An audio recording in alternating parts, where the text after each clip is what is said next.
difference. You ready? Jamie. I'm sorry, Jamie and Lynn take a boat. Take off a boat like 7 feet below hook surface. Use 20 pounds single stroke or 12 9-pound hook. Put a 21 braid wrap in each hook. Number 8 center buzzer. Hook. Hook 7. Number 15 random watch.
No, so See, this is that never changed.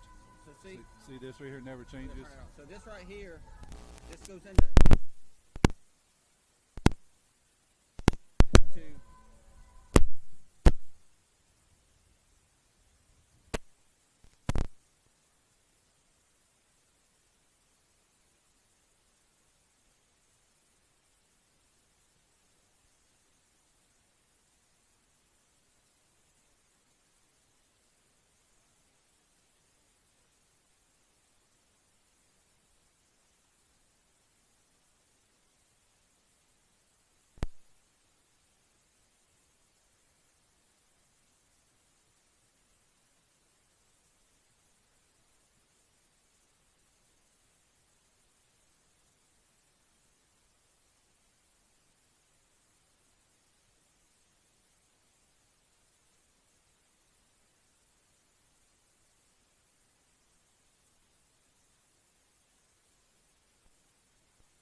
All right, we're back here. Technical difficulty solved. Brady Robertson on the mound for the Tide. He walked the leadoff hitter, Tanner Ladner, to start the top of the first inning. Max Garrett is in now, and he's down no balls and 2 strikes. He just fouled off a bunt. Brady Robertson on the mound.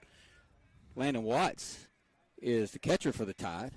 Swing and a foul ball back. Landon couldn't quite hold on to that one, and it'll stay no balls and 2 strikes. So Brady Robertson on the hill, Landon Watts behind the plate. The right side of the infield has Morgan Kraft at first, Jamie Lumpkin at second. Left side of the infield has Kyler King at shortstop and Cooper Moreau at third. Peyton Wells is in left field tonight. In center, Parker Helton, and in right is Tanner Busby. So I think we're caught up. I think we solved our problems. Man. Here's the 0-2 to Garrett, and that's going to be outside of ball. 1 ball, 2 strikes. Well, Brady threw some pretty decent pitches at first at bat. Just not a very big strike zone to start this game, much like the other night. Yeah, it was a little bit tight. We were trying to scramble here to get everything back up and functioning. But, yeah, Brady was all around the plate there, just couldn't close the deal. Here's the 1-2 from Robertson to Garrett, and that's going to be inside a ball. 2 balls, 2 strikes. Let everybody know the first pitch of every half inning brought to you by FNB Picayune, your hometown bank. Hometown community spirit, hometown community pride, member FDIC. All right, Tom. All right. We got it all figured out going forward now. We had to get the man over here to do it. Yep, but we got it figured. Here's the 2-2 from Brady to Max Garrett, and that's going to be down. So now it's 3-2. So Brady got on top of Garrett, 2 strikes, and now it's gone to 3-2. And, you know, this was kind of the bugaboo we had the other night. Just, it was. You know. Get ahead and then fall behind. So here's Brady's 3-2 to Garrett, and that's going to be down a ball. So back-to-back walks to begin the game for the Hawks. And Garrett is going to be at second. Tanner Ladner will be at first, and Peyton DeWitt will step in now. He is the son of Anthony DeWitt, their coach. Batting number 18, Peyton DeWitt. Well, I tell you what, Picayune's giving him a lot of room down the line. Yeah, well, it looks like Cooper's going to move over now. Yeah, the left fielders played him almost in the left center field gap. So, yeah, quite a bit over the left field line. So Brady's going to have to try to figure out how to get out of this jam. And there is a line drive towards center field. Parker Helton comes on and can't make the play. And he's going to throw it into second base, and the bases will be loaded. That'll be an error on Helton, as is a line drive, but a ball that, you know, he probably could have handled. The wind swirling a little bit. Yeah, that was a line drive. I don't think the wind really had a whole lot to do with it, Timmy. It was hit right at him. Just misplayed it and kicked off his glove. That's going to load it up here. Got to bring up number 9, Jude Ulrich.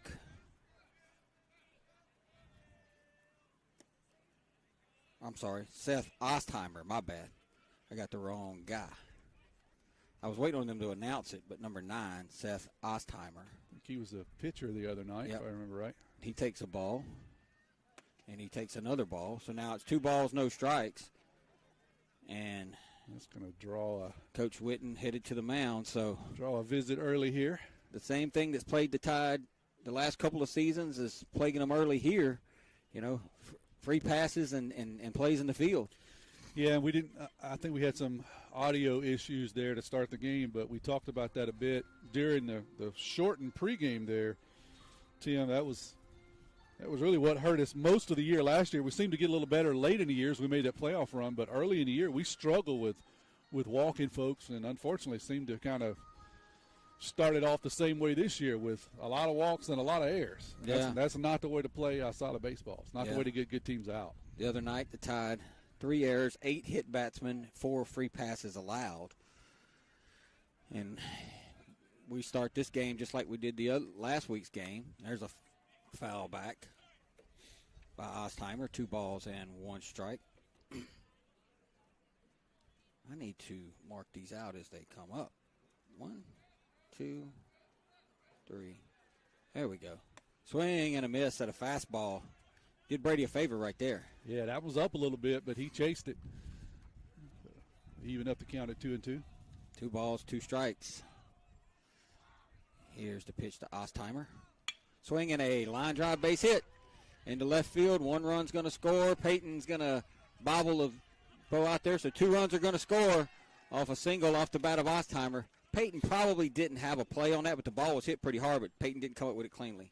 Yeah, that ball was hit on a rope out there. You're right. It would have taken probably a perfect throw to get him out, but when he bobbled it, no chance at that point. Just had to feed it into Moreau at third base.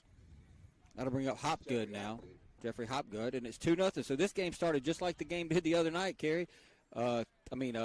Tommy. And Hopgood's going to show bunt, and he's going to miss. And Watts is going to throw back behind the runner, but he'll be back in. So as a called swing and a miss for a strike one. You know, we had the bases loaded. Their cleanup hitter the other night got a 2-run single, and same thing tonight. Bases loaded and 2-run single. Yep. Yeah, that's what happens when you have hits and errors. They always seem to come back to haunt you. So we just need to dig deep here and get it out. Stop the bleeding. No balls, 1 strike. He's going to show bunt again. And, boy, that's going to be called a strike, and DeWitt can't believe it. Coach DeWitt can't believe it. The umpire said that he held it out there a while. He may have gotten it back. It was close, but the pitch wasn't a strike. Hopgood pulled the bat back. At least I thought so. But the umpire said no. Coach DeWitt didn't believe it. So now Brady's up in the count, 2 strikes. And here's the pitch to Hopgood. Swing and a bouncer back to Brady. And he's going to throw over to Moreau at third, and that'll be the first out of the inning, as it'll be a fielder's choice from 1 to 5. But Moreau was actually going the wrong way. He had to stop and go back to the bag. He did. He had to head back over to third base. He was kind of looks like he was breaking on the play, but he had to get back and cover his bag. He got there. So that's 1 out now, and that'll bring up number 5, Hunter Kuhn. And he's going to swing and pop one up down the first base line, but it's going to go out of play. So a foul ball off the bat of Kuhn. So it's 2-0 Hancock. They have 1 hit. Tide have committed an error.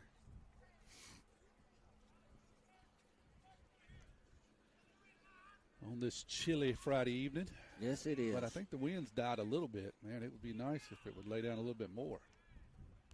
Here's the 0-1 from Brady to Kuhn. Well, that's a good pitch. Called strike. Looked like a breaking pitch. It was. It didn't break a whole lot. It just kind of stayed out there on the outside corner.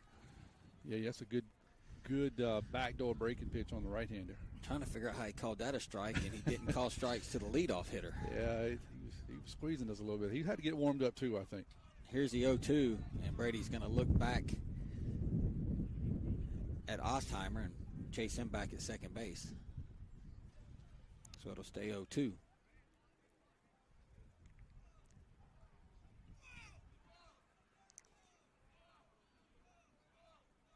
Ostheimer back up in there. Brady's 0-2. He'll be down a ball. Good job by Watts.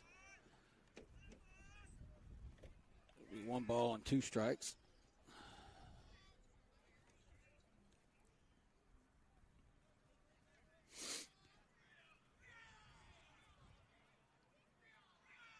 Here's the 1-2 for Brady. Called strike 3 on the inside corner. And now I guess the umpire is warming up, but he did it about 2 batters into the game, a few batters into the game too late. That's a nice pitch there. For the Tide. Sorry, Tim. That was a nice pitch on the inside corner. Kind of locked him up. It was borderline, but I'm just saying he threw that same pitch, I thought, in the first inning. He did. He didn't get that call the first couple of batters. You're right. So here's Dylan Peterson now, and he'll hit with 2 outs and 2 on. He's going to take a called strike. So Brady's settling in a little bit now.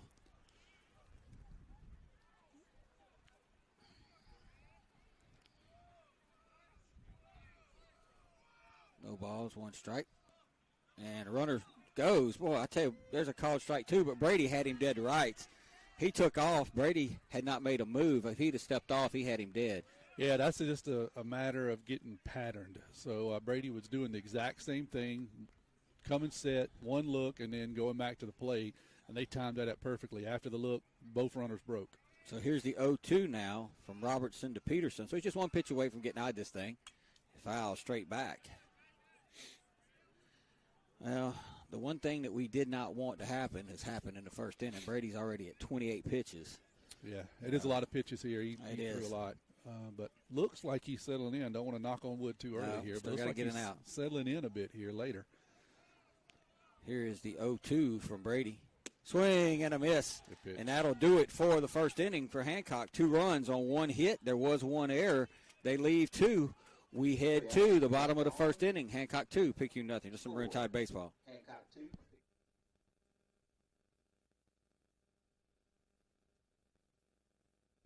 Our area is a great place to live with a quality of life that many would envy. People are friendly. It's a great place to raise a family. At FNB Picayune, we serve the credit needs of this area. The money to make the loans comes from your investments with us. In turn, we reinvest your money in the local economy to send kids to college, finance new businesses to create new jobs, build new homes, and much, much more. At FNB Picayune, your money is used to support our local needs. FNB Picayune, your hometown bank, member FDIC.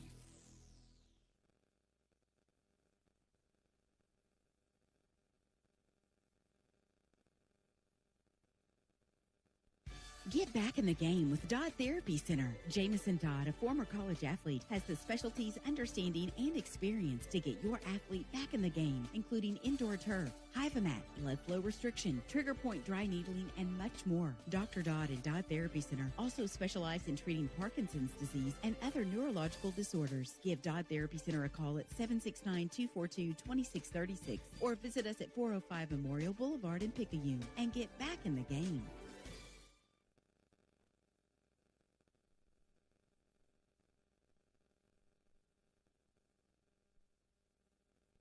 Dr. Hermaine Almonte, Chair of Surgery and Trauma Medical Director, Highland Community Hospital.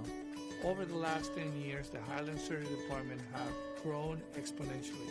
We have been able to add multiple services to our surgery department, which includes urology, general surgery, advanced laparoscopic surgery, ENT, as well as ophthalmology.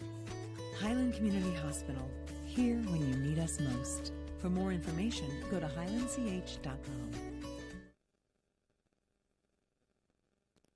We go to the bottom of inning number 1. Picayune trails 2-0.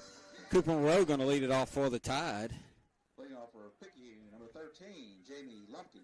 I'm sorry, Jamie Lumpkin going to lead it off for Picayune.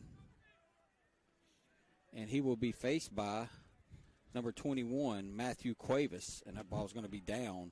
1 ball, no strikes. So I had to put their lineup in, Tommy, so I was kind of working a little bit.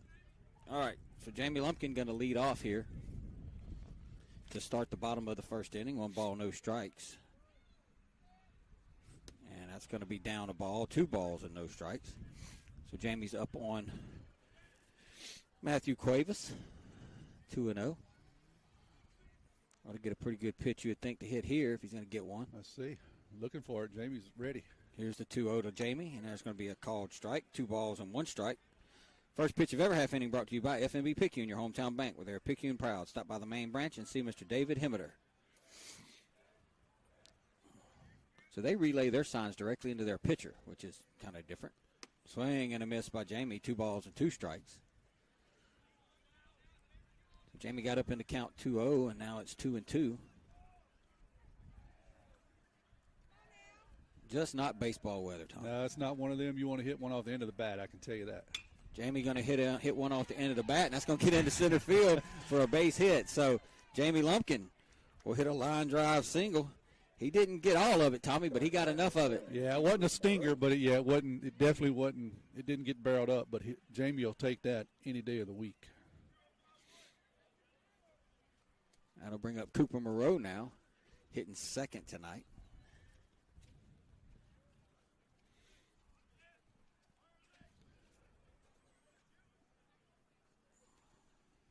Hey, guys, y'all got to watch out.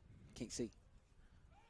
And they're going to throw over at Jamie. We had some traffic in front of us. Young guys trying to get right up in the action. Yeah. They'll be here soon enough. That's right. It goes by quickly. Peterson's well. So you hit and run here, Tim, or you just let him go? I'd see if he can get ahead in the count a little bit here. Didn't look like anything was on there. I am still trying to set their line up. There, I got it set now. It's 1 ball, no strikes to Moreau. And that's going to be down a ball, 2-0. So Coach DeWitt is not happy with the umpire at all. Not even a little bit, I mean, I ain't going to lie, dude. If I was the umpire, I'd be like, look, guys, I got 2 games to do. It's and chilly. And it might snow. Yeah. And tell your hitters to be ready to hit. That's right. Swing the bat. That's the phrase of the game, swing the bat. 2-0 to Cooper. And that's going to be outside a ball. 3 balls and no strikes. Jamie led off the inning with a single. And he's still there, and it's 3-0 to Moreau. He'll be taken now. The wind is stopped for the moment, which is a blessing. That's going to be a called strike on the inside corner. 3 balls.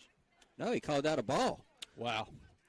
I thought he called that. Didn't you think he didn't? Yeah, I thought he hollered strike. It's kind of hard to hear. We have headphones on, but a little bit difficult to hear him. But he must have just yelled ball very loudly. Yeah. I just heard him yell. So I'm like you. I thought he called it a strike. We have headphones on, so we're not the best, judge of what he said. But whatever he said it was emphatic. How about that? Yeah, I can live with that. So Kyler King will step in now. So the Tide have the first 2 men on here in the bottom of the first, and this could be a long game. Yeah. Here's going to look Jamie back at second base is Cuevas. I almost said knee case. I mean, you wouldn't be wrong. Right, that's the thing. Like, if you don't know and it's Hancock, just say Ladner, knee case, or Cuevas, and you got a 60% chance of getting somebody. You got a shot. I am with you. Here's the pitch to Kyler. Oh, that's a beauty of breaking pitch for a called strike. Kyler battling a little bit of a illness this week. Been a little under the weather. Kind of been going around in the Tide room. Yeah. It's just not been a good week. So it has not. Hopefully they get to feeling better. 1 ball, no strikes. Jamie shortens his lead. Gets a little more, and that's going to be down a ball. Boy, good job right there behind the plate by Kuhn. He saved 180 feet because that ball was ticketed to the backstop, and Jamie would have been at third, and Cooper would have been at second. Yeah, no doubt. No doubt. Good short hop there. Morgan Crafts waits on deck. If you're joining us late, Hancock got 2 in the first. Tide have the first 2 men on here in the bottom of the first. Here's the pitch to Kyler, and that's a good pitch right around the knees for a called strike. Now it's 1 ball and 2 strikes. Tough one to hit there. That was a tough one to hit. So they got him 1 ball, 2 strikes. You got to figure, if I'm Kyler, I'm not looking fastball here. You wouldn't think. You'd think they'd stay away from him. Swing and a miss. I think he hung a breaking ball, Tommy, really. He did. Kyler tried to hit it north of Poplarville and just missed it. It was a big sweeping curveball that hung, and Kyler's eyes lit up. Bag number 12, Morgan Kraft. That'll bring up Morgan Kraft now. He'll hit with 2 men on and 1 out. Lumpkins at second. He singled. Moreau's at first. He drew a walk.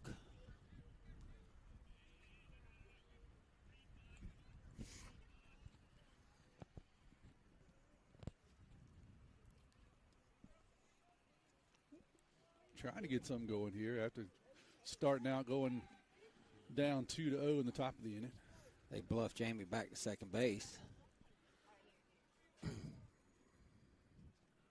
Brady Robertson waits on deck.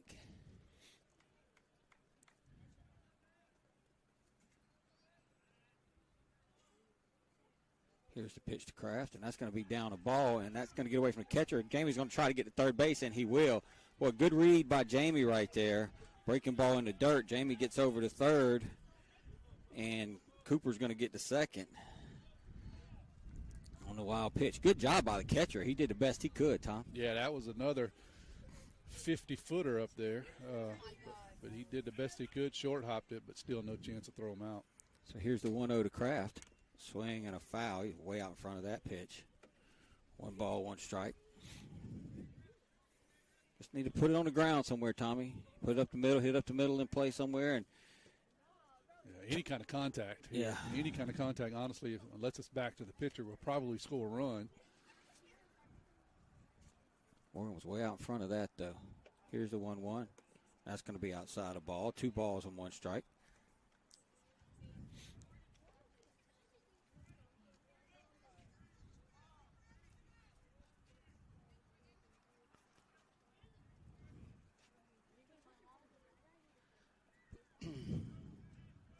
Here's a 2-1 to Kraft. That's going to stay up a ball, so now it'll be 3 balls and 1 strike. So Morgan's got a hitter's count here. Be nice if he gets something to drive. I know he is anxious to hit something.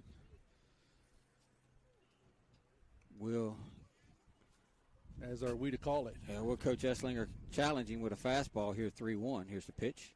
And they going to stay away from him. I'm not sure if that was a fastball or a breaking ball, Tommy. Came in at 76. I'd call it a fastball. His fastball's been around 78, 79, so not really, enough for a changeup. Yeah. The catcher set up outside. He just missed out there. It was a little short hopped a little bit, which made me wonder if it might have been a breaking ball. So Morgan walks, and that'll load the bases now for Brady Robertson. So a chance to help himself here, Tom. Yeah, he'd be nice. He could put something in play here, stay away from the double killing. That's going to be up a ball, 1 ball, no strikes. So both pitchers struggling a little bit with command. It's not quite there. Hadn't been sharp, really, from the Hancock pitcher. All in it. I don't know that he's put any back-to-back strikes in there. All in and long. Here's the 1-0 to Brady. That's going to be a ball outside. 2 balls and no strikes. Can't help but laugh. I called Coach Walter the other day, and I said, man, it's going to be cold Friday night. He said, your game's not going to be as cold as ours. He said, I hope y'all throw strikes so we don't have to be playing at midnight. And we're throwing a bunch of balls on both sides. Huh? Yeah. He was talking about, both teams. I hope you and Hancock throw some strikes. Here's a 2-0 to Brady. Swing and a foul back. Boy, good pitch to hit right there. Brady was on it, just fouled it straight back. 2 balls, 1 strike. Yeah, you got a fastball right down Broadway. Just didn't get all of it. Tanner Busby waits on deck. Lumpkin's at third. He singled. Moreau is at second. He walked. Kraft at first. He walked. And here's the pitch to Robertson, and that's going to be up a ball. So now it goes 3 balls and 1 strike, and Brady's got to be looking fastball here. Something you can just crush. Yeah, that's what absolutely. That's all you want is something you can crush. If not, then take it. Absolutely. 3 balls, 1 strike. Bases full of Tidesman. Here's the pitch to Brady. That's going to be up a ball. So Brady's going to get an RBI, and that'll be the 3rd walk of the inning. Lumpkin scores, and that makes it 2-1 tied. And Coach Esslinger's going to head to the mound to talk to his right-hander. And Tommy, this time of the year, you would like to say, well, it's early in the season. They haven't had a lot of reps. But nowadays, these guys, they get started. Some of them get started in August. Yeah. And the ones that don't play football do. And then, of course, the ones who play football, they get there around January. So I don't think it's a reps thing. I just think it's, hey, the lights are finally on. That's right. It's hard to simulate game action. Just like in football, you can practice all you want on the field, but it really can't simulate what goes on in a game. And it's the same thing here. It's totally different with live hitters, umpires, people in the stands, the lights on. You're right. It all plays in a factor, and sometimes you just got to get settled in a little bit. This is probably his first outing of the season, if I had to guess. And, just got to settle in a bit. And I'm sure that's what Coach Esslinger's, settling. Just settle in. You're better than this. So Busby will hit now. Cuevas will face him. Moreau's at third. Here's the pitch to Busby, and that's going to be a called strike. Not sure what Tanner was looking for there. I mean, he just had a powwow with the pitching coach. First pitch right down the middle. Of course, Coach Nicholson might have said, hey, he's a little wild. That's right. Let's see what happens here. Not a bad take, honestly. Cooper at third, Kraft at second, and we got a courtesy runner at first base. I'll get him. That's going to be a ball down, 1 ball, 1 strike. Courtesy runner will be Justin Stockstill. So Stockstill will be running for Brady over at first base. Tide trail 2-1. 1 out, bases loaded here in the bottom of the first. Here's the pitch to Busby, and that's going to be up a ball. 2 balls, 1 strike. That might have been the hardest pitch he's thrown. Yeah. I'm with you. I'm going to see if I got that one on there. Still retched in about 79. That's kind of where he's been hanging out. That's about 12 miles, 13 miles an hour slower. Mr. Lacey was dialing it up there. He was running it in there good. That's going to be down a ball. That's what I kind of chuckled a little bit because, the first pitch he threw, Morgan, was that fastball, and he was about 2 seconds out in front of it and fouled it off. Yeah, that's a quite a bit of a jump. Geared up to hit Lacey at low 90s here. 3-1 to Busby now. Here's the pitch. Swing and a miss. Good pitch right there by Cuevas, and that'll make it 3-2. These are much more manageable in the upper 70s. Well, Tanner just got to put it in play here. Put something. Just don't pop it up, and you're probably going to tie the game. Here's the 3-2 to Busby. Swing and a foul. Good piece of hitting by Tanner just to stay in there. And this will be the 30th pitch of the inning for Mr. Cuevas. Both pitchers running their count up in the first inning. You got to figure both starters may only go 3 if they can get that far. Here's the 3-2 to Busby. Swing and another foul out of play. So Tanner spoiled a couple of fastballs there. Landon Watts, a.k.a. Porter, waits on deck.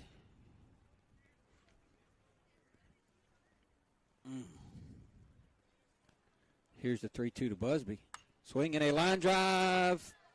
Foul. Boy, I tell you what, when he hit that ball, it's down the right field line, I thought it might have a chance, and if it would have got down, it would have cleared the bases.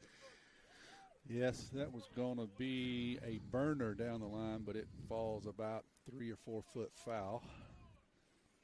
When he hit it, I thought it was trouble, but it just kept drifting. Yeah, you're right. It would have been trouble if it was about 3 or 4 foot to the left, though. So it'll be another payoff to Busby. Here it comes. Oh, swing and a miss. He threw him 3 straight fastballs that he fouled off, and then he came back with a breaking ball out of the zone, and Tanner chased it. Yeah, that was a nice looking breaking pitch, 66 miles an hour, and that was a 3 to 6 breaking pitch. Broke down. It's just a good pitch. You got to tip your hat to him there. I mean, to throw that pitch 3-2, Yeah. But he threw 3 straight fastballs, so he set him up for it. Here's Watts now. Here's the pitch, and that's going to be a breaking ball for a called strike. So Moreau is over at third. Kraft is at second. Boy, we really need to take advantage of this. We kind of got him on the ropes. We need to punch in at least one more run. Stockstill at first. Here's the pitch to Watts, and that's going to get down. A good job by the catcher, Kuhn, as he saved a run right there. Yeah, it was another short hop, and he got his body over in front of it. It deflected off to the side, but not far enough for any of the Tidesmen to move up. 1 ball, 1 strike. 2 outs. Tide have the bases loaded. And Watts at the plate. Here's the pitch. Oh, I tell you what, that's a beauty. Not sure what he's waiting on. Now he set himself up for that breaking ball. Yeah, he's got everything in his repertoire here. Yeah. Well, that was a pitch to hit right there. It certainly was. 1 ball, 2 strikes. And here's the pitch to Watts. Swing and a foul out of play. It'll stay 1 ball, 2 strikes. Picayune in action tomorrow at 1 o'clock against Gulfport. I'll have that game. Tommy will be listening in from Hoopo. I will. Here's the 1-2 to Watts. Breaking ball, grounder up the third base line. Going to be trouble. Third baseman fields it, fires it. Boy, what a play over there by the third baseman. That's a heck of a play. And that'll do it for the Tide as he gets Watts. And Picayune picks up 1 run. They do it on no hits, no errors. They left them loaded. Wasted opportunity. We'll head to the top of the second. Hancock 2, Picayune 1.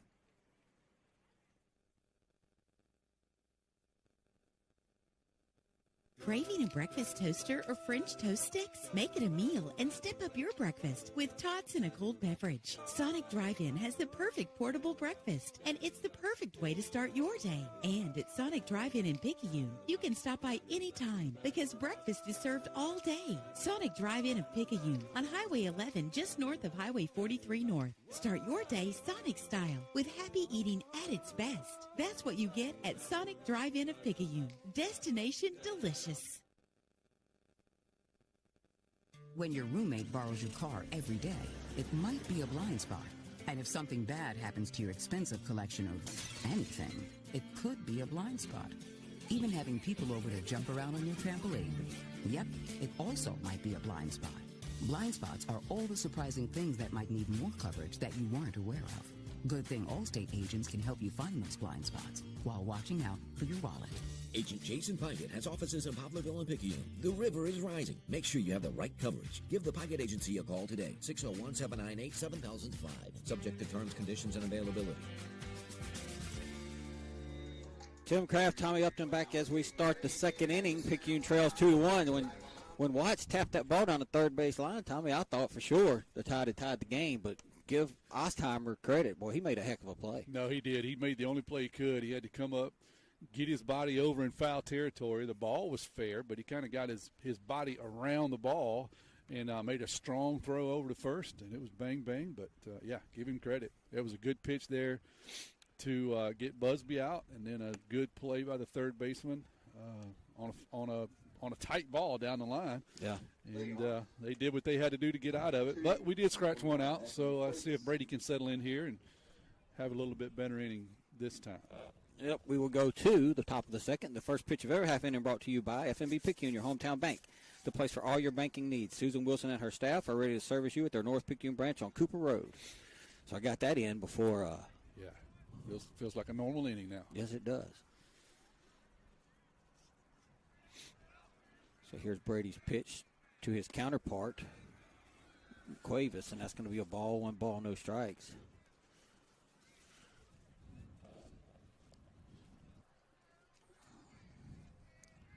Here's the 1-0, swing and a miss.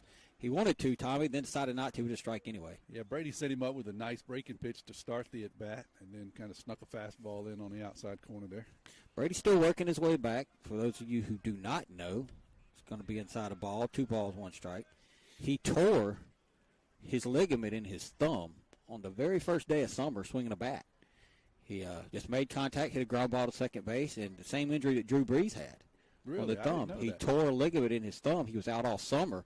We were worried if he was going to be able to play football this year. On his throwing hand? On his throwing hand. Wow. And that's going to be down a ball, 3-1. And the last thing we want to do is put the leadoff man on, so we need to force Cuevas to swing the bat here. Yeah, he did. So took a while to come back. He did no baseball throwing for a while. Swinging a ground ball towards short. It's going to be a tough play for King, and he's not going to make it. Ball was kind of in the hole there. King slid over to make a diving throw. Don't know. It would have taken a perfect throw had he come up. The ball was just hit deep, but the ball kicked a little bit and kind of came up in Collar's chest. He's there to knock it down, but got to give a hit there. There's no way you can make that an error.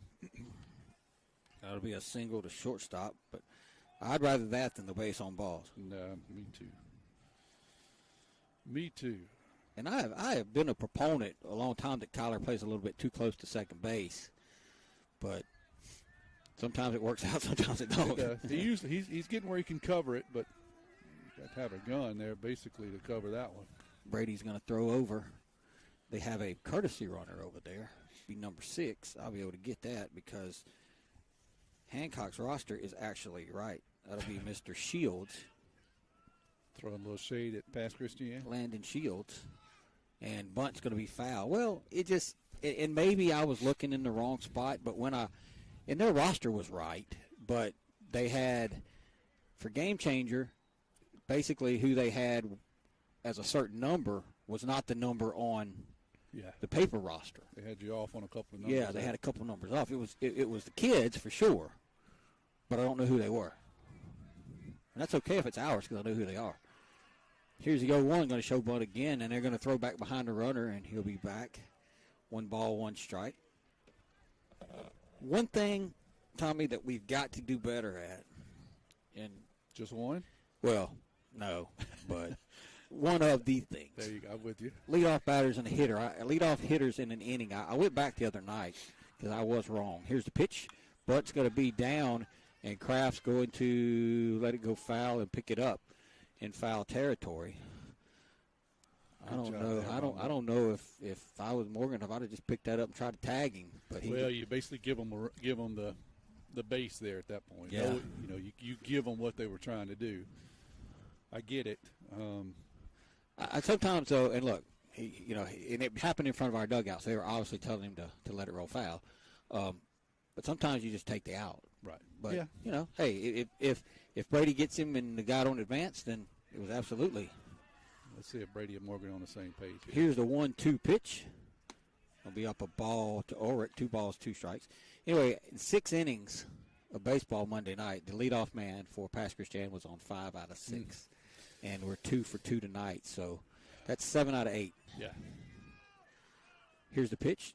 Swing and a fly ball out to center field. Parker Helton keeps going back. He kind of nonchalanted it, but he caught it and throws it in. Boy, I'd like to see him get under it. Maybe he kind of misjudged it a little bit, Tommy. Yeah, he did kind of float out there just a bit. He didn't really run to a spot and hang out. But the end result is an out, so we'll take that. We hadn't done that quite a bit. And Morgan's decision to let the ball roll foul was the right decision. He's telling you from here, he's telling you to get off of him. Yeah. No, I'm just saying. that, you know, there's a school of thought there that says, hey, pick it up and tag him. That's right. Yeah, you're right.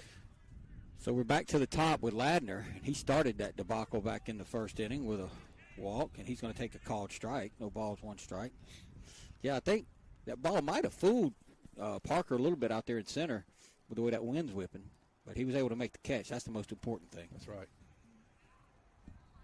Here's the 0-1 to Tanner. Ground ball back to the pitcher, Brady. He's going to throw to second base for 1, and that's all the Tide will be able to get.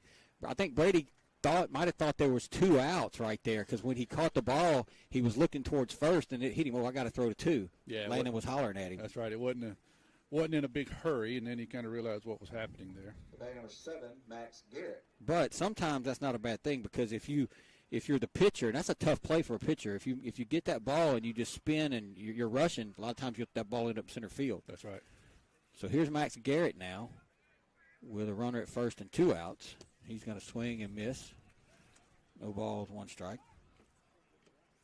Main thing we want to see, you know, with Brady is coming off the injury is, you know, what's his velo? How's his command? Like I said, he couldn't throw a baseball for months. I mean, he actually had the tear in the ligament, much like Drew Brees did.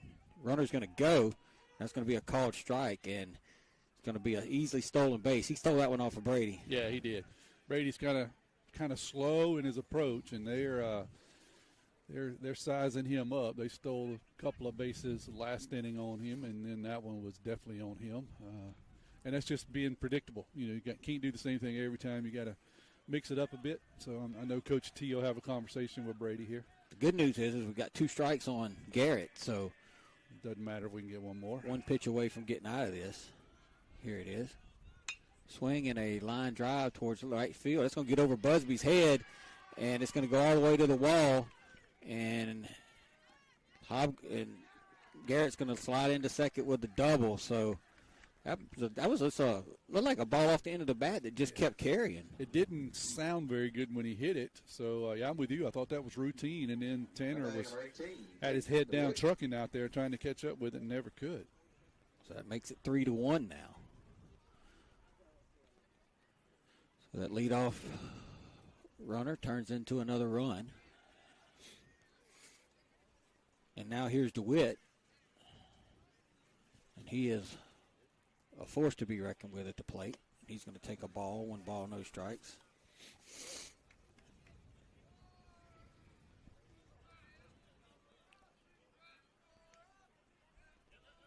Brady, this will be pitch number 46. Swing and a miss. Good pitch right there. Nice off-speed pitch. 1 ball. Had the big man chasing. Sorry, stepped on you. No, we're good, man. 1 ball, 1 strike. I'm trying to, you know what? I should have brought some hand warmers, dude. I had some. We need some trash cans. We'll set a fire here on something. We're in the corner. 1 ball, 1 strike. Here's Brady's pitch to DeWitt. Oh, that's a beautiful fastball. 1 ball, 2 strikes. I don't think DeWitt was expecting that. Yeah, I think he was looking for another shot at that breaking pitch.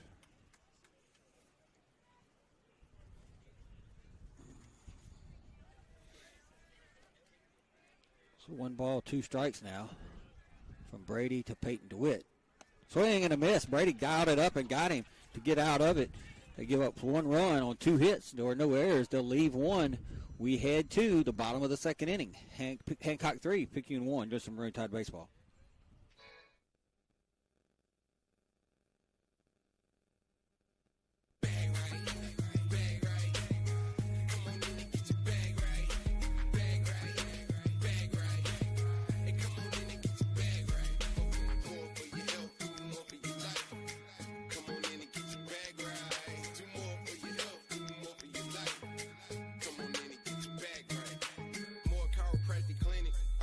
601-749-4939. Or visit the website at www.more/Cairo.com.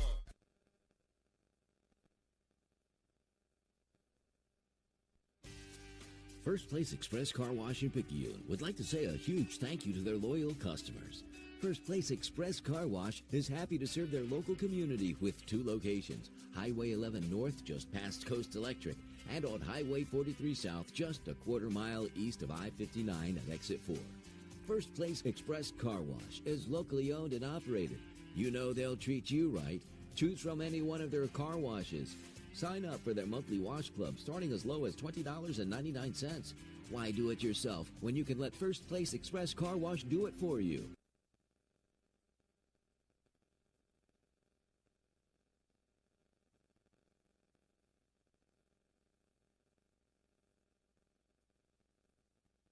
Pearl River Community College has been providing a quality education to the people of South Mississippi and beyond for the past 110 years. If you or a family member is an alumnus of this great institution, we invite you to support future PRCC students through the PRCC Foundation Scholarship Program. Honor or memorialize a loved one or identify your support for the college by creating a scholarship through the PRCC Foundation with your tax-deductible financial gift. Call Delana Harris with the PRCC Foundation office at 601-403-1191 and make a financial investment in a young person's future at Pearl River Community College.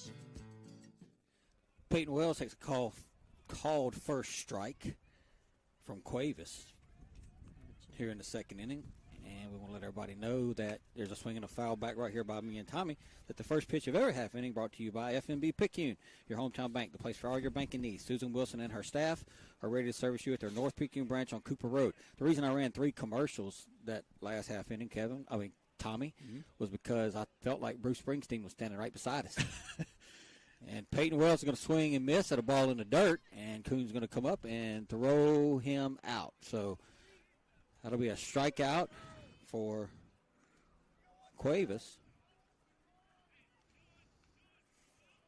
And that'll bring up Parker Helton now. Wanted to say that Peyton Wells, only senior on the Tide roster this year, getting a start today. Good to see him out here playing a little ball. Yep. Parker Helton's going to take a ball. And the reason I say that, folks, is they were playing Glory Days by Bruce Springsteen. And at a high volume. Yes, it was very loud. Yeah, we're kind of backed up into a corner here trying to escape the wind, and it is echoing and loud. So if you hear that over the stream, we apologize. They got a good speaker system here. They do. So Parker Helton in the 9 holes, up 1-0, and he's going to take down a ball, 2 balls and no strikes, and Jamie Lumpkin waits on deck. It's also chilly here. It is. It is. But play the games. Yeah. Just keep playing them. That's right. 2-0, here's the pitch. Helton's going to swing and foul one back. 2 balls, 1 strike. The thing about high school baseball that I really like is because you don't play a balanced schedule, because everybody plays different teams, and I don't want to say these games don't matter because you play to win them, but, these early season games, swinging a foul back by Parker. These early season games, you're kind of using them to fill your team out to see who's going to fill what role because it don't really count until district rolls around. That's right. No, it means a lot, but it don't mean a lot. So it's meaningful because it's basically preseason baseball. Helton's going to hit a ground ball towards short. Garrett's going to field it and fire it over to DeWitt, and that'll be the second out of the inning as Helton grounds to Garrett for out number 2. 13, Jamie Lumpkin. We'll return to the top of the lineup with Lumpkin. He led off the first inning for the Tide with a single up the middle. Yeah, and the Tide's got some, they got some spots that they're looking at. Robert Bailey got a start in left field the other night. Wells is starting there tonight. Here's the pitch to Jamie, and that's going to be down the ball. Yeah, definitely some question marks in the line. I've got a few new faces and a few folks just still trying to see where they fit in. Yeah. So that's what these games are all about. You'll probably see some new faces roll around, probably see some new positions here and there, just trying to see what you have. Yep, here's the 1-0 to Lumpkin, and that's going to be upstairs a ball, 2 balls and no strikes. I liken it to our basketball team. Coach Eric, he went out and played Murderer's Row before the season started. When I say before the season started, before district was started, they were 5-13. Wow. Here is the 2-0 to Jamie. That's going to be a called strike. They were 5-13 at one point. Then district play rolled around, and they end up 14-14 in the regular season, and of course they won the 2 districts. So they're 16-14 overall now. Here's the pitch to Lumpkin, swinging a ground ball towards short. Garrett's going to field it, fire it over, and that will do it for the Tide. A couple of ground balls, nothing happening for Picayune here in the second inning as Lumpkin grounds to Garrett. We will go to the third. Hancock 3, Picayune 1. You're listening to Maroon Tide Baseball.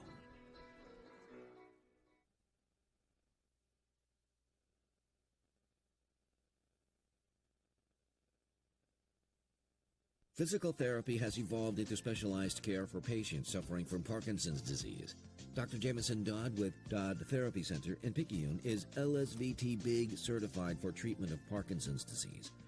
LSVT Big trains people with Parkinson's to use their body more normally and improves movements for any activity, whether small motor tasks like buttoning a shirt or large motor tasks like getting up from a sofa or chair or maintaining balance while walking. Give Dodd Therapy Center a call today at 769-242-2636 or stop by at 405 Memorial Boulevard in Picayune.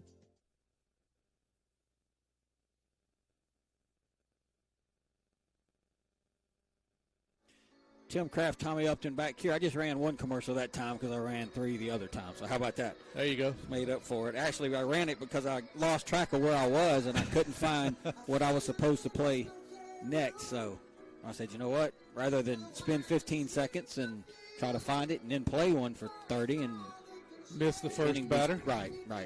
We'll go this route. That's so all right. We'll make it all comes out in the wash. It will. So we head to the top of the third inning. Tide trail 3-1. And everybody know the first pitch of every half inning brought to you by FMB Picayune, your hometown bank, where they always put you first. Stop by the South Branch on Memorial Boulevard and see Tracy Acker for all your banking needs. So I'm sorry. Did we mention that they have a great speaker system here at Pearl River Central? It is outstanding. Coach Feely, if you're listening, the one that we have down the third base line has some issues. You might need to fix that one. Yeah. I'm not so sure we want to go as good as theirs is, but something in between. Now, you could probably hear it over there if anybody's at the field right now. You could probably hear it. So here's Ostheimer now, and he's going to swing and pop one up on the infield. Kraft is going to call for it. He's going to get under it, and he will make the catch. So one pitch, one out, and that's more like it. That's what we want right there, get that first guy headed back to the dugout. We hadn't done that quite a bit or quite often.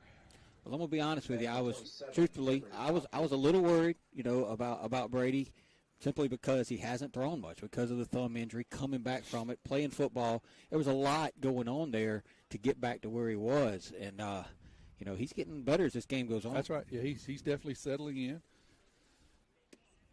Oh, that's a good pitch. Down low, a ball. But a good job by Watts. I think it was a ball, but Watts did a good job of framing that. Yeah, he did. He's turning into a pretty good catcher. I think he's growing into that frame of his. Here's the 1-0 to Hobgood. Swinging a jam shot. It's going to be foul down the left side. We'll have the trivia question in the fifth, Tommy. You got one cooking already? I have one. I do. All right, good. Tyler Smith is ineligible. All right. He's still listening, though, I'm sure. I'm sure. Here's Brady's pitch swing and a little topper. Brady's going to have to come over and field it. He does. He throws to Morgan. A good job by Brady. Good job by Morgan to get out of Hobgood's way. And there's a little backstory there that I'll tell you in a minute. And there's 2 down. All right. I'll let you tell it. So that sounded interesting. Yeah. So Morgan, growing up, played basketball at Hancock, and Mr. Hobgood played in the youth league for all those years, age 4 all the way up. So know each other, know the family, know the kid. And there's going to be a foul off of the foot of Kuhn. No balls, 1 strike. So the boys always played football and baseball against each other. Hobgood played football for years. Morgan didn't play football until he got into middle school. But anyway, 8th grade middle school basketball game, Morgan takes a charge from Mr. Hopgood and fractures his wrist. Oh, man. So Morgan was getting out of Hopgood's way right there at first base. That's probably it. You saw him dance out of the way real quick? Probably a good deal. He's like, man, you ain't breaking my wrist again. And for the record, it was nothing malicious on Mr. Hobgood, just a basketball play. That's right. Just happens. No balls, 1 strike. Here's the pitch. That's going to be a ball outside. Took the charge, and when he fell, he tried to brace himself with his wrist. Back. Yep. Kevin Hedgepeth was there that night and doctored Morgan up. But he missed some time. Here's the pitch, swing, and another 1 ball, 2 strikes now.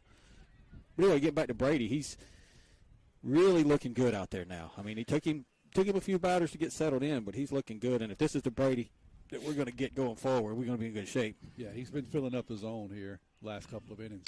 Swing and a little looper out the end of the bat. Peyton Wells coming in, and he can't make the play. It was just off the end of the bat. It landed right in between Peyton and Kyler going out, kind of in no man's land, and that'll be a single. Yeah, it's a toughie. Peyton maybe could have laid out and got that, but you run the risk of doing that, it trickling all the way to the fence. So we'll get a courtesy runner now for Hancock.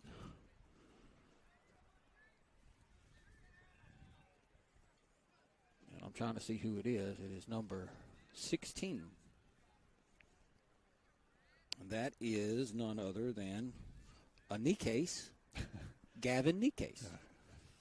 Imagine that. Dylan Peterson is going to hit.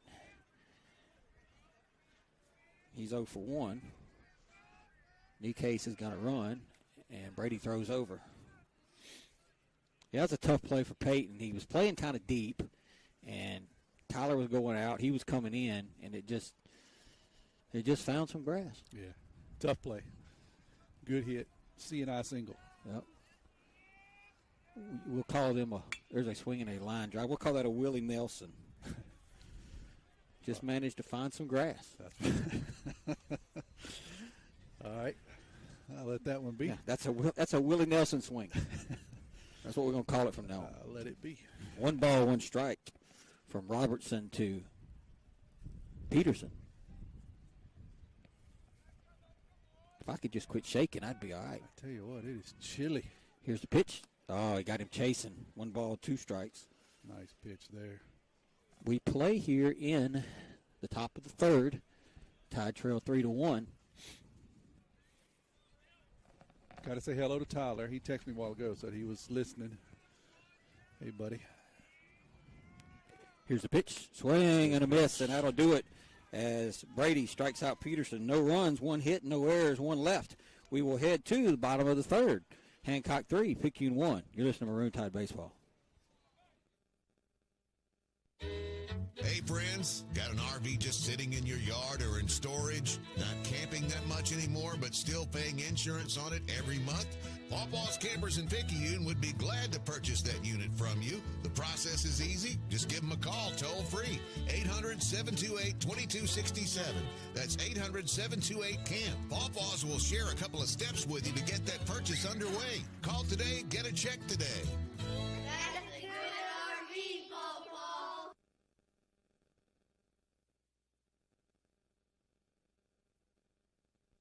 Haley Hayes, Regional Director of Pharmacy Services, Highland Community Hospital. The flu is a potentially serious disease that can lead to hospitalizations and even death. The best way to protect yourself from the flu is by getting your flu vaccine. Flu vaccines are recommended for everyone ages 6 months and older, and you can get one at your doctor's office and at many local retail pharmacies. Highland Community Hospital, here when you need us most. We head to the bottom of inning number 3, and the first pitch of every half inning brought to you by FNB Picayune, your hometown bank, where the customer is always first. Go by and see Chantel Thady at the West Canal branch for all your banking needs. A Tide hit here in the bottom of the 3rd, trailing 3-1. It'll be Cooper Moreau, Kyler King, Morgan Kraft, the scheduled 3. The second time through the order against Mr. Cuevas. Cuevas is sitting at 49 pitches as we speak. Somebody coming over here trying to give me a jacket. I'm good. It's cold.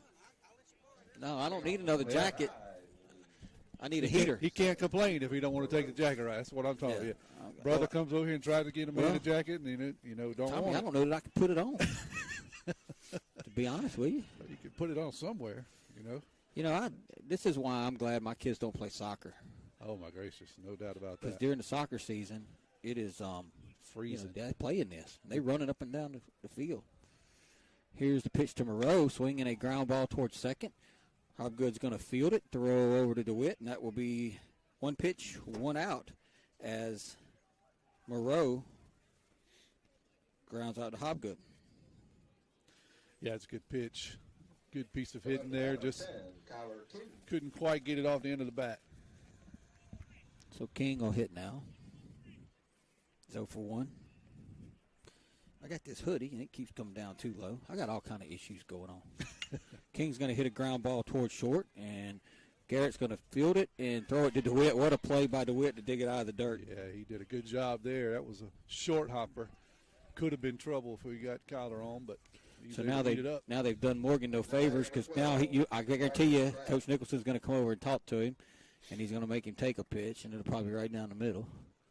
Look what's happening. Coach Nicholson's talking to Morgan, and he's going to say, hey, he's throwing 2 pitches, make just 2 out. Hang out here a minute. Yeah.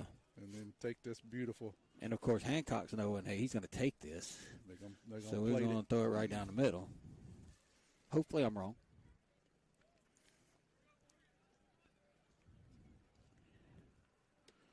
And they missed. Ball 1. 1 ball, no strikes.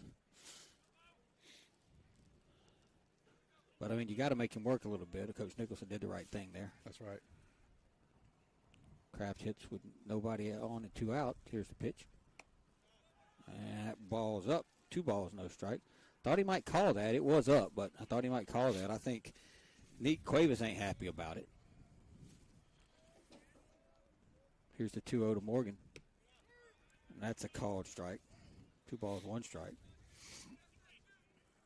Morgan, now Morgan don't believe that one. He's stepping out, shaking his head. He's back up in there for the 2-1. And I don't know what he was looking for there. That was right down the middle. Yeah, can't complain too much about that one. Yeah, that was a pitch to hit. 2-2 now. Here's the pitch. Swing and a foul over the top of us here. Good piece of hitting there by Morgan. Really just kind of protecting on a pretty good breaking pitch.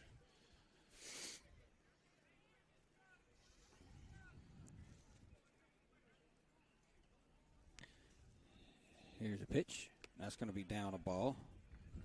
So it's gone 3 balls and 2 strikes now to Kraft.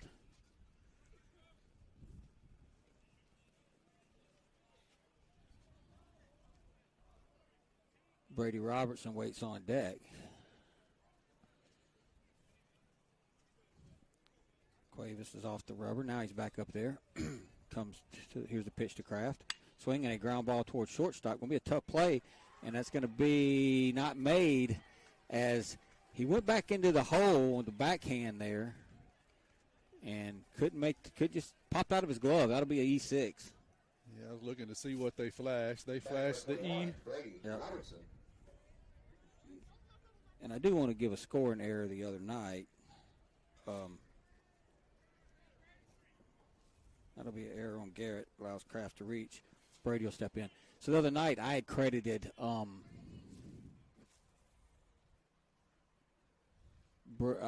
error on a ball that Brady hit up the middle of the shortstop, but we ended up changing that to an infield single after the fact. Swing and a foul off the bat of Brady. So I guess my point is I'm make little notations and get back with Coach Nicholson and see what he wants to do on those plays. Subject to change. Yeah. That was a backhand. I mean, it was deep in the hole. It would have been a tough play, but I feel like Garrett should have made a play. Yeah, I think he probably would have. I would agree on error there. Here's the 0-1 to Brady. That's going to be down a ball.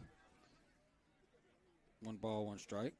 Morgan does a lot of things well. Running is not necessarily one of them. I think we lost connection because you're out of power. Our power's out. Did we not plug in? Man, what is going on? The phone's not charging. Okay. Just not plug in good. Let's see here.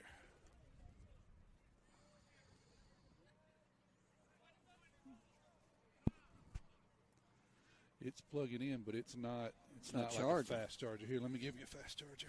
Yeah. Try that one. Know what happened?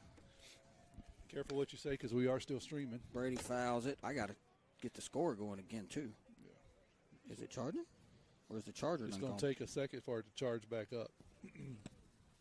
But we are still streaming here, so just keep going, and that will come back on, and we'll have to catch back up with the radio stream here in just 1 second. Sorry about that, guys. It's one ball and 2 strikes to Brady. They're going to throw over. I'm trying to see. It's going to take a second for it to get – it's so dead, it's going to take a second for it to get back out of charge, for it to come back on. I wonder if that block is bad, why it wasn't charging. Yeah, well, we're fixing to find out. It's either the block or the cord. I got another one, too. Brady takes a ball. Kraft goes, and he'll steal the bag. Yeah, good job of base running there by Morgan. I don't know that a good throw would have got him. He got a good jump. Is it? I think it's working because if you unplug it, it shows that it needs the plug. So it's just going to take a second to catch up. Yeah. I didn't realize that it wasn't charging this whole time. I think maybe that block may be bad. Whew. Boy, Brady took a ball there, but it was up and in. It was close. 3 balls, 2 strikes.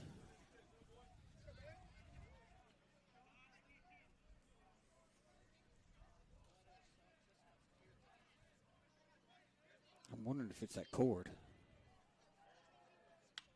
Foul ball off the bat of Brady. What kind of cord is it? Let's see. Just an iPhone charger cord.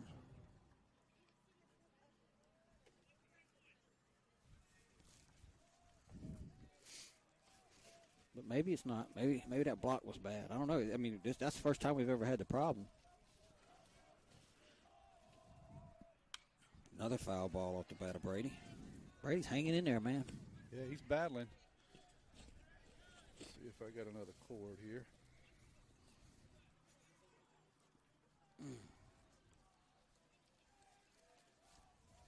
I've got one out in the truck. Morgan's at second base. Here's the pitch to Brady. Swinging a foul. Boy, I tell you, he lined it down the third baseline. Can't nobody hear us, right? We're not on the air. We're streaming. Oh, here. okay. We're Okay. Streaming here. Lined it down the third base line. We trying to figure out why we lost our radio feed, and we can't quite figure it out. Well, we know why. We just don't know why. Right. We know why. We just don't know why. Tommy's going to do some engineering here, and I'm going to keep the. Here's the 3-2 to Brady, and that's going to be up and in, and that'll be a ball. And Morgan's going to be thrown out at third base. Wow. Awful base running by Morgan Kraft. Just awful. Don't know if he got told to go there or if that was a read, but, yeah, he was thrown out by a bit. Just awful base running.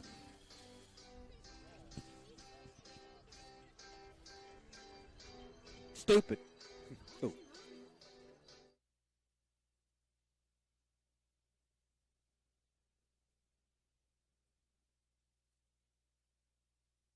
Craving a breakfast toaster or French toast sticks? Make it a meal and step up your breakfast with tots and a cold beverage. Sonic Drive-In has the perfect portable breakfast, and it's the perfect way to start your day. And at Sonic Drive-In in Picayune, you can stop by anytime because breakfast is served all day. Sonic Drive-In of Picayune on Highway 11 just north of Highway 43 North. Start your day Sonic style with happy eating at its best. That's what you get at Sonic Drive-In of Picayune. Destination delicious.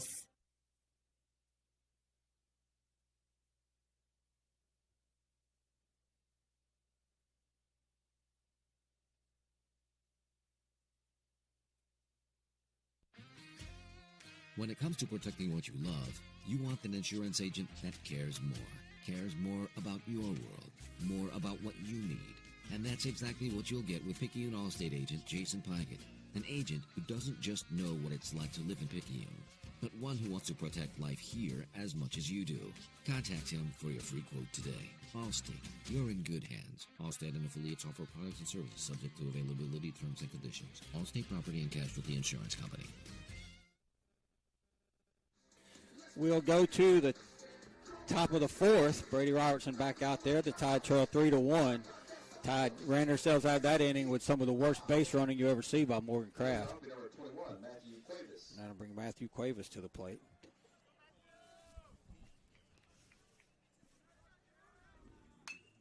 There's going to be a ground ball towards Lumpkin at second, and he's going to field it and throw it over to Kraft, and that'll be the first out of the inning as Cuevas grounds out to Lumpkin.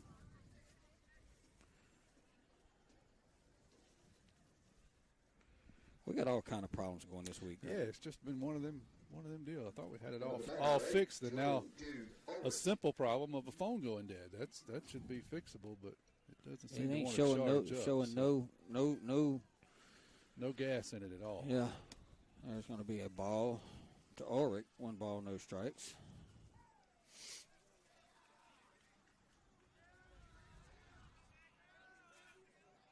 Here's the 1-0 pitch. Swing and a miss. 1 ball, 1 strike. Well, the Tide we pretty much do everything wrong you can do. Yeah? That base running was just pitiful. I don't know what he was thinking. I don't know. There's a called strike. I guess he thought it got further away from the catcher than what it did.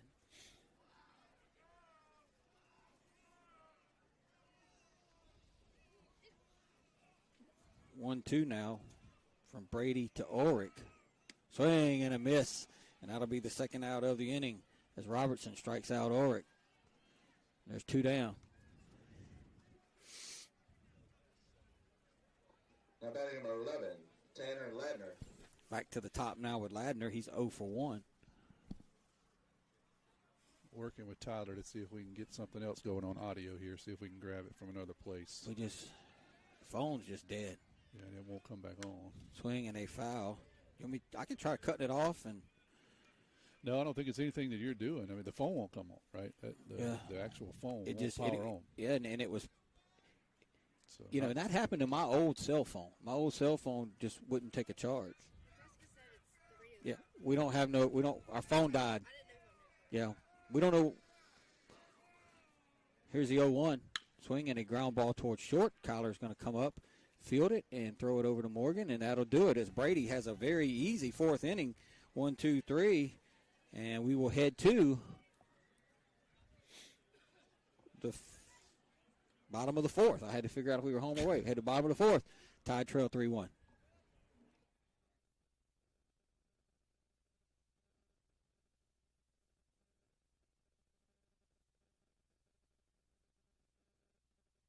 We got your back, hey. Back pains and injuries, Dr. Moore understands. No more pain, no more hurting. She just uses her hands. She got the #1 clinic that I recommend. She has a lovely crew too, and they'll fix you right up. So call Dr. Moore when that pain gets rough. Cause we got your back, hey, we got your back. We got your back, hey, we got your back. We got your back, hey, we got your back. More Chiropractic Clinic, located at 6682 Highway 11 North, Suite 103, Cherry, Mississippi, 39426. We got your back, hey.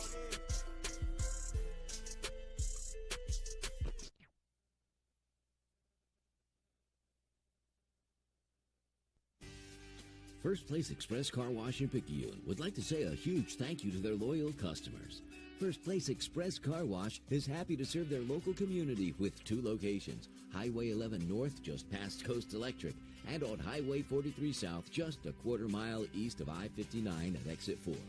First Place Express Car Wash is locally owned and operated. You know they'll treat you right. Choose from any one of their car washes. Sign up for their monthly wash club starting as low as $20.99. Why do it yourself when you can let First Place Express Car Wash do it for you? Got a new pitcher for the Hawks. Number 7, Max Garrett, comes in. Number 21, Cuevas, will just swap places with him. He'll go to shortstop, Tommy. So we're headed to the bottom of the 4th. Tide still trail 3-1. If you're wondering what happened to us, Tommy, let them know. Yeah, I was going to say we apologize if you, for the radio folks that lost the feed. Our cell phone is what we use to connect into to the internet to stream up to the portal, and then the radio station grabs it and streams it. Well, our cell phone just died, completely went off. It's like it won't charge and won't come back on, so we worked something else out. Tyler's at the station. He's able to grab the feed, and hopefully you guys can still hear us. He says he's got it. And Busby's going to hit a ground ball up the middle and going to be booted right there, and Busby will be on. So Busby, the first pitch that Garrett saw, the first pitch of every half inning, brought to you by FNB Picayune, your hometown bank, the best service around with 4 locations to serve you. Hits a ground ball up the middle, and Cuevas can't make the play, and the Tide will have a leadoff runner. And we'll take it. Yes. That'll bring up Watts now, and they're going to throw over on Busby, not close. Well, Garrett's throwing a little bit harder than Mr. Cuevas did. Yeah, the radar just said 114. I don't know if that's exactly accurate, but, yeah, it looked like a few miles an hour faster. And they throw over again, not close. So we're in the 4th. Tide trail 3-1. Tide have been out hit 4-1. Jamie Lumpkin with the only Tide hit. Here's the pitch, swinging a line drive, base hit off the bat of Watts, and that'll get to the right field, and Busby is going to labor all the way around, and he'll slide in at third, and that'll be a single for Watts. And Evans letting Tanner have it because Tanner didn't give Tanner a little break there because he's usually run for. That's right. You know, he didn't pick up Coach Evan right away. Yeah, he wasn't used to getting the old wild swinging arm to come on. So that'll bring up Wells now. So Wells will hit with runners at first and third. Nobody out. Tide trail 3-1. Got a courtesy runner for Watts over there at first base. That'll be Robert Williams, affectionately known as Boo Boo. Robert Bailey. Robert Williams is Nunu. Right. So confusing. It sounds pretty good. Robert Williams is the linebacker for the Tide, the junior linebacker they call Nunu. And Robert Williams is Boo Boo. He plays baseball. Built slightly different. Yeah. Here's the pitch to Wells, and he's going to foul it off the right side out of play. No balls, 1 strike. So the Tide, a couple of men on here to start the 4th. Well, what a job Brady's done settling in, man. I don't know if he's done for the night. He's have to look at his pitch count here in a minute. They threw over on Williams, not close. Yeah, he certainly did. He struggled there early with the first batter or two, but since then he's really settled in and been around the plate all night long, so it's a good job for him. 66 pitches for Brady. Yeah, I would say he's probably close. Oh, there's a good breaking ball from Garrett to Wells, called strike. Yeah. No balls, 2 strikes now. I thought this might be a spot where Coach Nicholson would try to bunt with Peyton. Yeah, it would be a good shot here. Nobody out. Got the third baseman really playing back. So if he could punch one down the third base line, we got a good chance of scoring here. And Garrett's going to do the old try to fake him out deal. Yeah, I think they're really looking to see if Peyton's going to square at bunt. I think they were expecting the same thing. They wanted to see if he's going to square around and try to do anything cute. Here's the 0-2. Painted outside corner, and that'll be the first out of the inning as Wells strikes out looking. That'll bring up Parker Helton now. Coming up to bat, number 11, Parker Helton. Runner still on the corners. The Tide ran their way out of the last inning when you missed us. When Kraft was at second, and Brady drew ball 4, and ball popped out the catcher's glove, and Morgan took off third, and he was out by about 800 feet. They throw over on Williams again. Bailey. I think Morgan thought it was going to get away from him, and it didn't, and he kind of got hung out to dry there. So Helton can get his first RBI of the season by putting the ball in play here possibly. Here's the pitch. And he takes a fastball. Boy, I tell you what, Tide are taking a lot of pitches. Yeah, this guy is around the plate quite a bit. He's running in there 4 or 5 miles an hour faster. He's in the low 80s, bumping up against the mid 80s, and so a little bit different style, a little bit different command. Here's the they're going to fake it again. They just are looking for Bailey to do something over there, and he's not doing it. Yeah, I think this cell phone is history that we've been using. Too. It had a charge when we started, and we plugged it in, and it was showing green like it was charging, but it never did. But runner goes, swing and a miss, and there'll be no throw down. But now Helton's down in the count, 2 strikes, as Bailey steals second base. So, Kerry, if you're listening, I'm going to have a phone for tomorrow to go to Gulfport. Yeah, I think this one's dead. I think you are right. Here's the 0-2 to Helton, swinging a foul over the head of Coach Nicholson. Yeah, it was plugged in, and, when I plug everything in, I make sure it's charging. And so it was showing green that it was charging, but as we, wasn't paying any attention to the phone, of course, and the percentages just kept running down, and it got to dead, and it's just nothing now. And we've tried new chargers and blocks. We verified that they are working. Swinging a ground ball up the middle, and that's going to get through into center field. One run's going to score. Here comes Bailey. He's going to score, and Parker Helton's going to get into second base on the throw. What a job by Parker Helton. That was a good piece of hitting right back up the middle, right from whence it came, and then a good piece of running there as the first baseman didn't get there in time to make the cut from center field, and Parker's going to move up to second.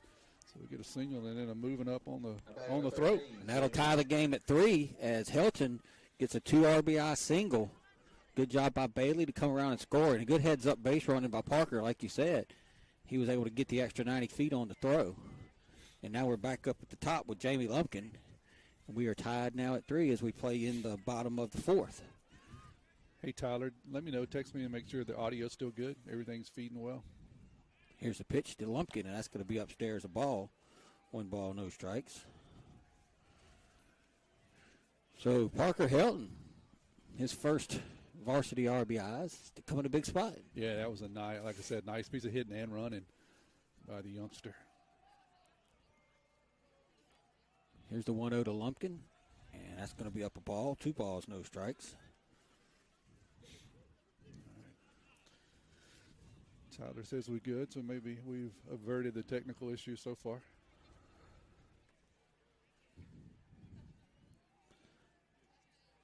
Here's the 2-0 to Lumpkin. Oh, that's a called strike, and I don't know how that was called a strike, but it was. 2 balls, 1 strike. Jamie didn't agree. Well, it looked like the catcher looked a little got inside handcuffed, from us. yeah. We're in a bad spot to see that from our spot We here, are. but it didn't look real good. Jamie didn't like it. 2 balls, 1 strike. Here's the pitch to Lumpkin. That's a better pitch right there. That's called strike. 2-2. I don't think there was anything wrong with that one. No, that's just a good pitch. Tyler says we're good. All right. So Lumpkin gets back in there. It's 2-2 from Garrett. Swing and a miss. Lumpkin goes down on strikes. Now to be the second out of the inning. That'll bring up Cooper Moreau now.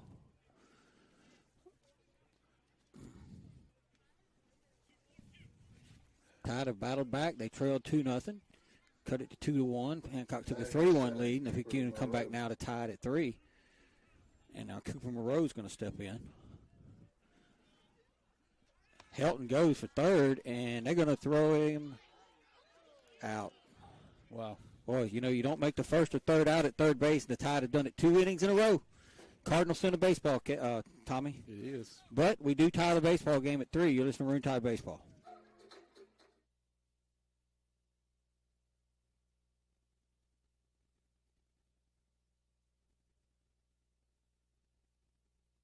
Are you or someone you know looking to take your education to the next level? Pearl River Community College can help. Whether you're looking for a true college experience or you want to jumpstart your career, Pearl River has you covered. PRCC strives to remain affordable and accessible to help you regardless of where you are on life's journey. With face-to-face, hybrid, and online courses, Pearl River meets you where you are. Visit prcc.edu/admissions or call 601-403-1000 to rise with the river.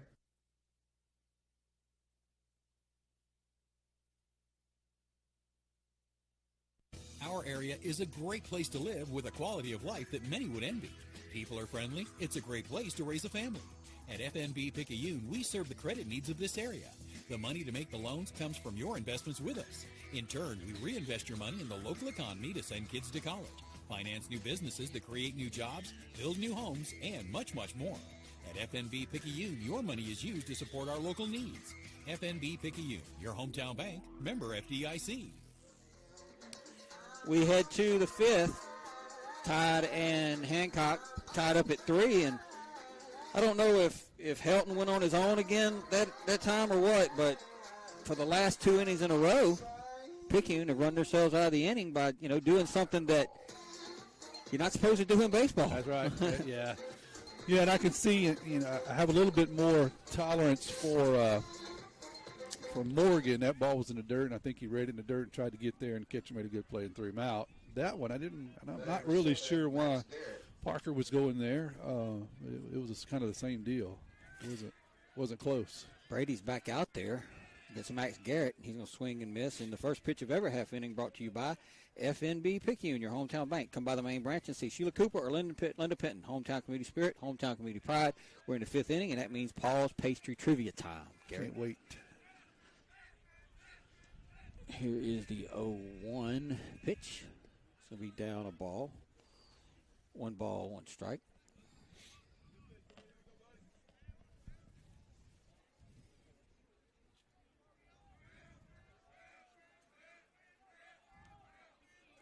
This is big inning for Brady. Swing and a miss. Yeah, a little surprised that he's honestly back out there. He was close to 70 pitches. And let's see, I would feel comfortable this is probably it for him. But he's actually gotten stronger and better as the game has went on. And called strike 3. Boy, good job by Brady right there. He's just kind of settled in here last few innings and started punching people out. And that is the first out. And Peyton DeWitt will step in. So text your trivia question, text your answer to 601-273-0649. 601-273-0649. That's 601-273-0649. I need your name and your guess. So you have to include your name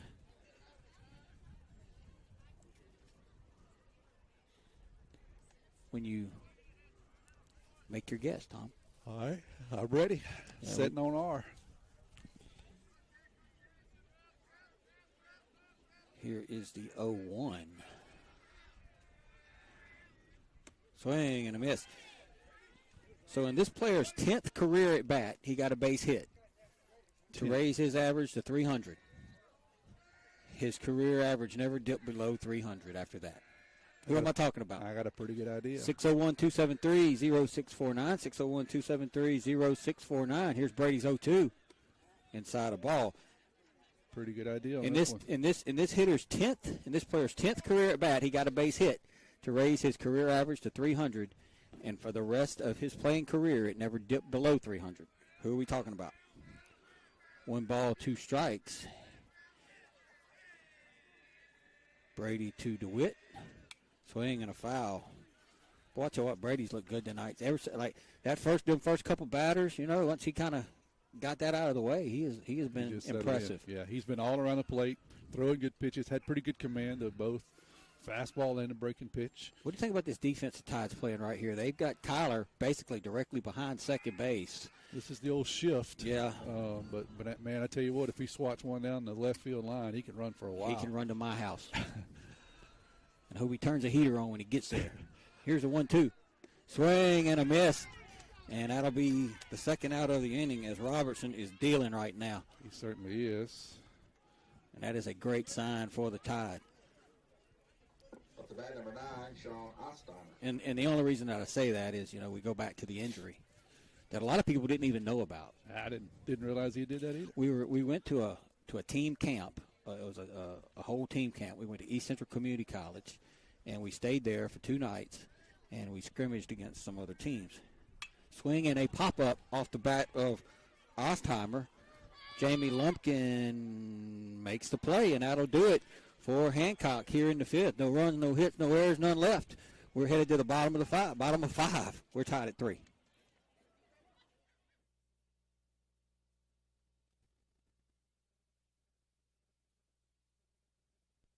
Get back in the game with Dodd Therapy Center. Jamison Dodd, a former college athlete, has the specialties, understanding, and experience to get your athlete back in the game, including indoor turf, Hyvamat, blood flow restriction, trigger point dry needling, and much more. Dr. Dodd and Dodd Therapy Center also specialize in treating Parkinson's disease and other neurological disorders. Give Dodd Therapy Center a call at 769-242-2636 or visit us at 405 Memorial Boulevard in Picayune and get back in the game.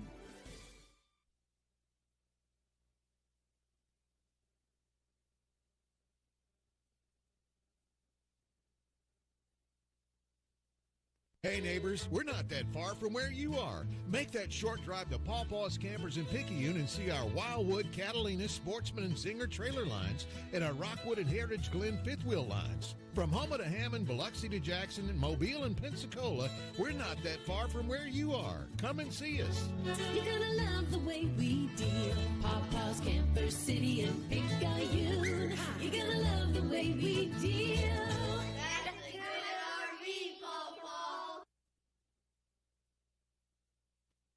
Dr. Hermaine Almonte, Chair of Surgery and Trauma Medical Director, Highland Community Hospital. Over the last 10 years, the Highland Surgery Department have grown exponentially. We have been able to add multiple services to our surgery department, which includes urology, general surgery, advanced laparoscopic surgery, ENT, as well as ophthalmology. Highland Community Hospital, here when you need us most. For more information, go to highlandch.com.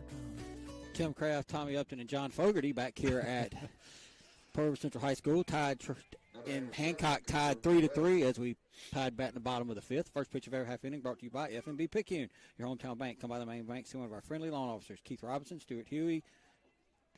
Stuart's no longer there. So Keith Robertson, Judy Lowry, Audrey Spears, David Levy, Christina Ladner, Amy Kirkland. Hometown community spirit, hometown community pride. And that is a ball outside Cooper Moreau. You got it all in. You did good. Yeah, I need a new FMB sheet. So Cooper's going to swing in line one into left field for a base hit. And so the Tide get the leadoff man on here in the fifth. That's something we've been unable to do. If I remember right, that's the first time in 2 games we've done that, Tim. Maybe one other inning, but I think that's the first time. Yeah, I think Jamie led off the game here with a single. Okay.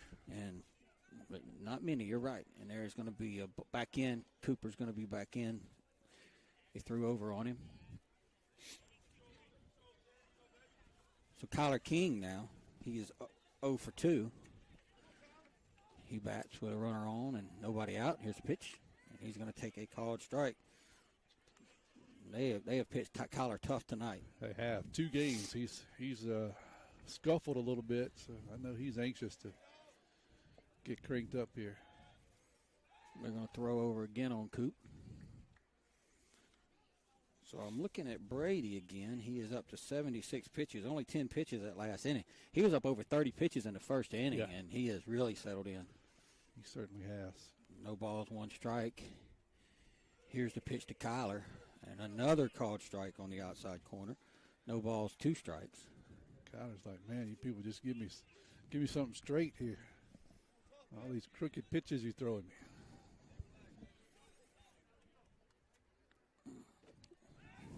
Tide will be back in action tomorrow, 1 o'clock at Gulfport, taking on the Admirals.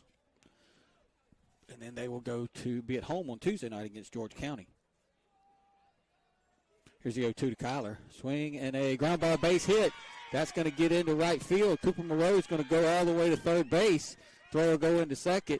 Kyler got jammed, I believe, on that one. He just inside outed it. Yeah, he did. He had a good job of hitting. I think he got it actually on the outside part of the plate and was able to kind of reach out and get it off the end of the bat, I believe. Okay. But he jammed it just past DeWitt. We got the luck there of DeWitt having to hold on to the runner, hold the runner on, I should say, and wasn't able to reach out there and snag it. So Tide got a little something cooking here with nobody out. Nobody out. First and third, and Kraft will step in.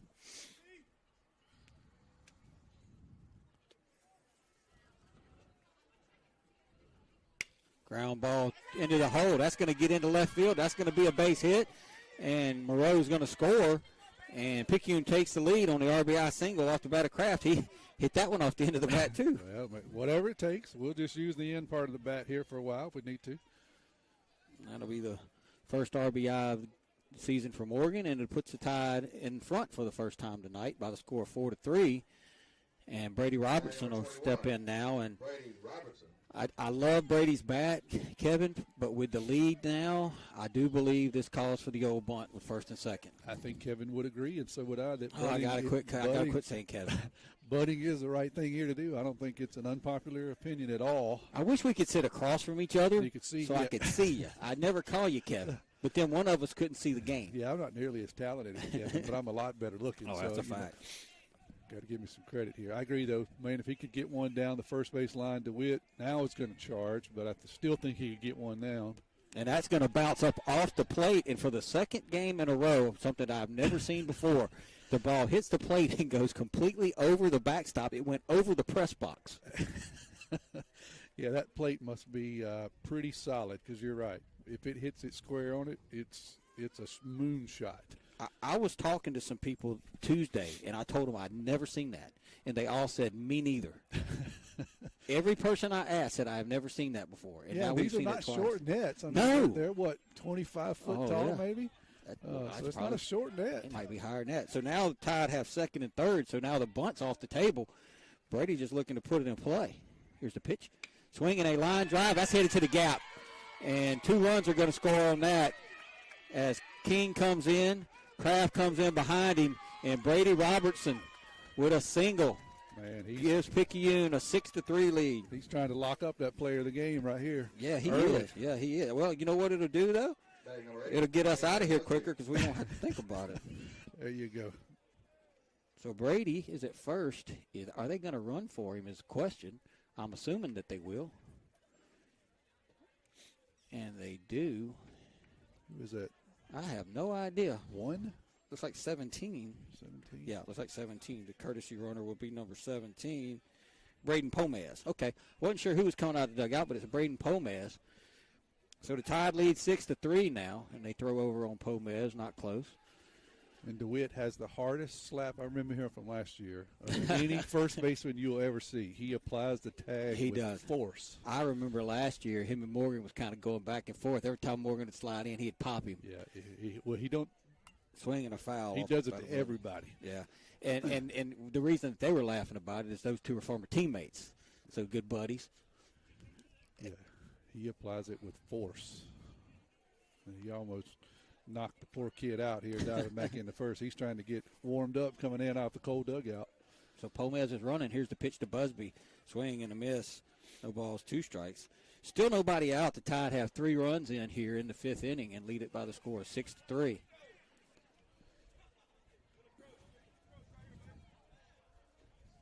They're going to throw over.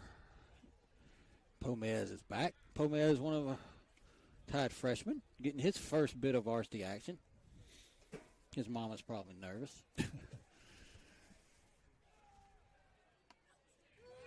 Strike 3 called on Busby. I don't know if I believe that one. Yeah, Busby not entirely happy about it. It was close though. It's close enough. Probably had to swing with that punt. Landon Watts. One out now, and that'll bring up Landon Watts. Watts had a big hit his last at bat. He did. Kind of got the whole thing started last inning. See if he can keep it going here. Yeah. You know, let's talk about Pomez over there. You know, when you're a freshman, it's your first time on the varsity field. You get into courtesy run, you think, okay, that's an easy job. No. Mm-hmm. And the thing about it is nobody even notices you unless you get picked off. That's exactly right. Watts is going to hit a ground ball to second, going to field, fire it, and that'll be the old 4-6-3 double play as Watts hits into the double play to end the inning. Not before, though. The Tide pick up 3 runs, and we will head to the top of the 6th. Picayune 6, Hancock 3. You're listening to Maroon Tide Baseball. Craving a breakfast toaster or French toast sticks? Make it a meal and step up your breakfast with tots and a cold beverage. Sonic Drive-In has the perfect portable breakfast, and it's the perfect way to start your day. And at Sonic Drive-In in Picayune, you can stop by anytime because breakfast is served all day. Sonic Drive-In of Picayune on Highway 11 just north of Highway 43 North. Start your day Sonic style with happy eating at its best. That's what you get at Sonic Drive-In of Picayune. Destination delicious.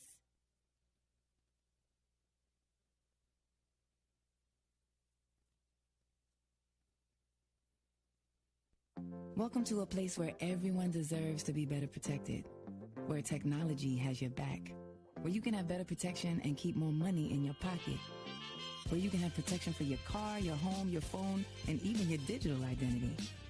You're in good hands with Allstate. Jason Pinkett has offices in Poplarville and Picayune. The river is rising. Make sure you have the right coverage. Give the Pinkett Agency a call today. 601-798-7005. Allstate and affiliates offer products and services subject to availability, terms, and conditions.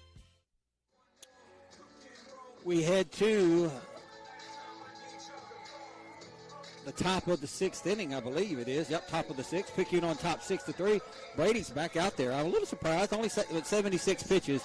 You would have to think that this would definitely be his last inning, and if he gets probably in any trouble, they'll go get him. Well, I'll be honest, I'm a lot surprised, really, Tim, at this point in the game, or point in the season. His first start at 75 pitches on a cold night. Now, I know he's pitching well. His performance is good, but I just worry about longevity here, him throwing a lot of pitches. So I'm with you. I hope he's on a really short leash. And I know that got a game tomorrow. I know Kyler's not feeling well, so I know that may play into this a little bit. Yeah. He may not be able to pitch, but just want to be careful with Brady. Going to have him late in the season, and certainly don't want to do anything to jeopardize that in a game that really means nothing. Yeah, honestly. Well, he's pitched well thus far, so he must have told Coach Nicholson that he feels good and he wants to go back out there. So. Let's let him go get him. He's definitely gotten stronger as he goes. We have a trivia question winner. Already? Yeah, well. That's right. It's been a minute. That's right. Number 27, Jeffrey Hopgood. So Jeffrey Hopgood's going to lead it off now. This will be pitch number 77 from Brady. So he may be on, maybe 80, 85. Let's see where he goes here. See if he can have a really short inning. It's a ball. I think if Watts catches that might be a strike. Landon tried to kind of reach out there and grab it and frame it and just quite couldn't get it. Yeah, he nonchalanted it and just couldn't get there. So the trivia question was answered correctly by Mr. Shane Stockstill. Old Shane, Brunson's dad.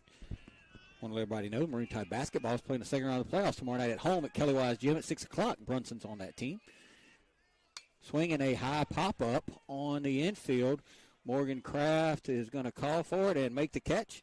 And that'll be the first out here in the 6th inning, and the first pitch of every half inning is brought to you by FNB Picayune, your hometown bank, hometown community spirit, hometown community pride, member FDIC. Are you doing the game tomorrow night, or is Kerry doing that? Kerry will be doing it tomorrow night, Kerry and Kevin.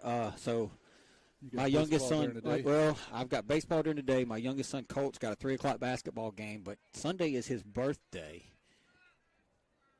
Coon's going to step in, swing and hit a line drive towards shortstop. King with a tough play, going to fire it over, and not in time as King, that'll be an E6. King just couldn't get it.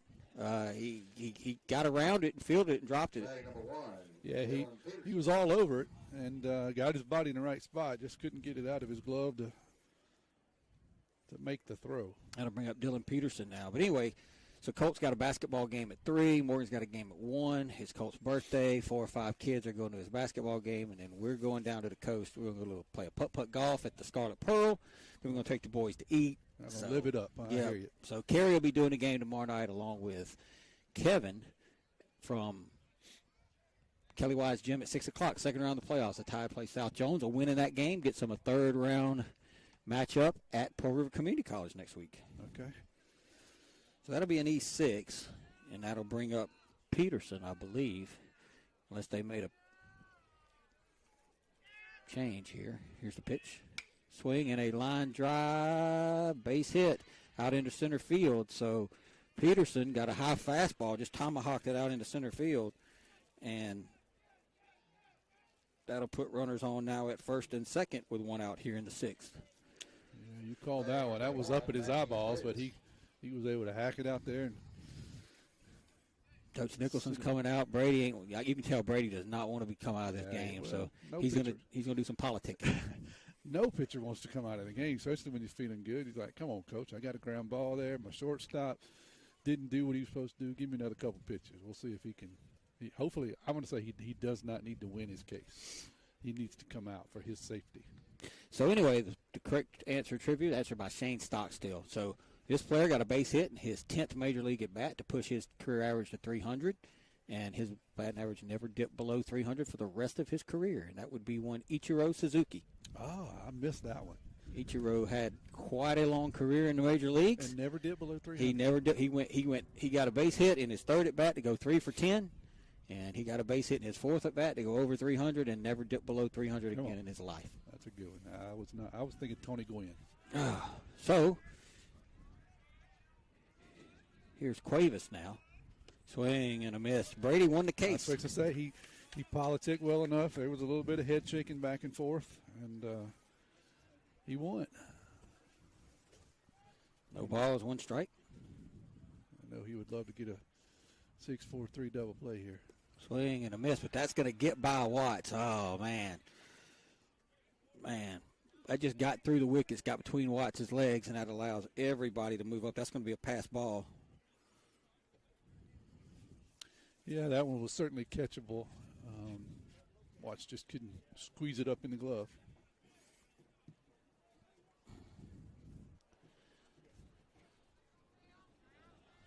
Two strikes, no balls, 2 strikes from Brady to Cuevas. Oh, locked him up, strike 3. What a pitch by Robertson. Threw him a couple breaking pitches, lulled him to sleep, and then threw the fastball by him. So 2 down now. And I believe this is Ulrich. I don't think. Number 8, Jude Ulrich. Yep, it's Ulrich. I wasn't sure if they had made a change. The way the Hawks' numbers are, we really can't see them on the side of the jerseys. Oh, that ball's going to get by Watts, and that's going to allow a run to score. And then Watts throws it away, and Kraft's going to field it, throw it home at the plate, and another run's going to score. So, boy. Watts should have never made that throw. 2 errors there. So that'll be a pass ball that allows the first run to score. And then the second run is going to score on a throwing error by Watts.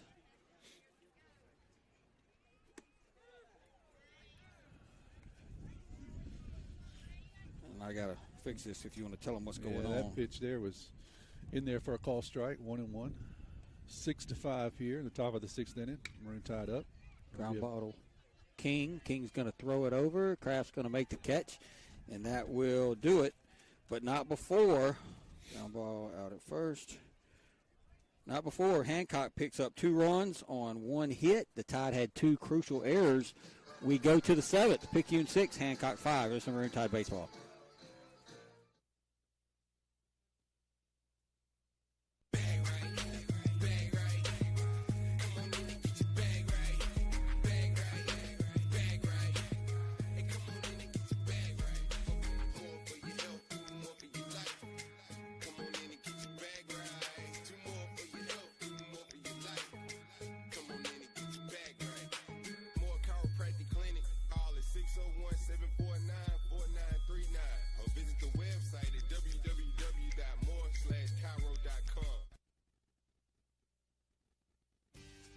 First Place Express Car Wash in Picayune would like to say a huge thank you to their loyal customers. First Place Express Car Wash is happy to serve their local community with 2 locations, Highway 11 North just past Coast Electric, and on Highway 43 South just a quarter mile east of I-59 at Exit 4. First Place Express Car Wash is locally owned and operated. You know they'll treat you right. Choose from any one of their car washes. Sign up for their monthly wash club starting as low as $20.99. Why do it yourself when you can let First Place Express Car Wash do it for you? Pearl River Community College has been providing a quality education to the people of South Mississippi and beyond for the past 110 years. If you or a family member is an alumnus of this great institution, we invite you to support future PRCC students through the PRCC Foundation Scholarship Program. Honor or memorialize a loved one or identify your support for the college by creating a scholarship through the PRCC Foundation with your tax-deductible financial gift. Call Delana Harris with the PRCC Foundation office at 601-403-1191 and make a financial investment in a young person's future at Pearl River Community College. Got a few changes to make here. First, for the Hancock Hawks on the mound will be number 4, Brandon Artsmith. He'll come in to pitch for Garrett. Garrett will slide into shortstop, back to his position, and Nikes will be out of the game. And for the Tide, Justin Stockstill is going to pinch hit here for Peyton Wells. So Justin Stockstill getting his first varsity at bat. He is a sophomore. So Picayune 6-5. Boy, a couple of pass balls and an error led to a couple of runs, a couple of errors. A pass ball that inning, Tommy, really hurt the Tide. Yeah, they had scratched out a little lead there, and Hancock was able to chip away at it. There is a strike from Artsmith to Justin Stockstill. Not sure if his dad's offshore or home, but he's listening. If he's listening, he's either listening or here. He's nervous either way. No balls, 1 strike. That's going to be down a ball. 1 ball, 1 strike. Well, I can't get over how good Brady looked tonight. He certainly settled in there very, very nice.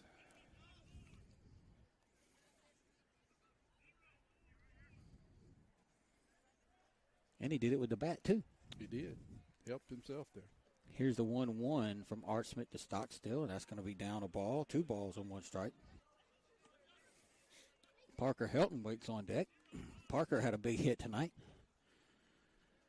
Yeah, Kerry, if you're listening, I know you are, and you said about don't get Eli's phone, and I won't, but this phone is history. Justin Stockstill tried to bunt, and the ball was inside, but he didn't pull the bat back, and that'll be a strike. Now it's 2 balls and 2 strikes. I know one thing. I don't want extra innings, bro. No, I love extra baseball, bonus ball, but not tonight. Here's the 2-2 to Stockstill. That's going to stay outside the ball. 3 balls and 2 strikes. So I'm going to bring you the game tomorrow afternoon at 1 o'clock. Somehow, some way. We'll figure it out in the morning, I'm sure. Here's Artsmith's 3-2 to Justin, and that's going to be down the ball. So a leadoff walk as Artsmith walks Justin Stockstill, and Justin will be on, and that'll bring up Parker Helton, and you wonder now if Parker's going to try to bunt to get Justin to second with Jamie and Cooper and Tyler due up after that. That's what the book says, right? Right. That's what the book says. We'll see what happens here, though. And they're going to throw over, and Stockstill's back. Stockstill got a lot of courtesy running last year, so he's not unfamiliar with being on the back. Parker did look like he wanted to kind of square there. Coach Esslinger out to talk to his right-hander. One thing about Coach Esslinger, I want to let everybody know, they're probably saying, what's Coach Esslinger doing still at Hancock? Wasn't he the FCA? And he is.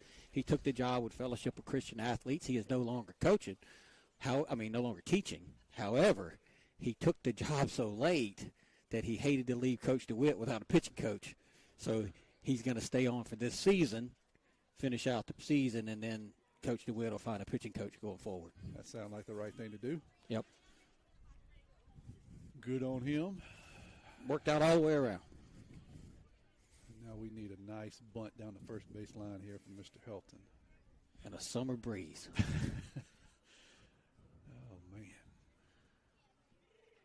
Here's the pitch. Helton shows bunt, and he gets it down the third base line. A beauty. Catcher's going to field it, throw it, and they got him. But what a good bunt by Helton. And I tell you what, I'm impressed with Mr. Kuhn behind the plate. Yeah, he has blocked several balls, backhanded a few balls, and then that ball was bunted pretty good down the third base line. He was able to get himself around it, get his motion going towards first, make a good throw, and he got the out.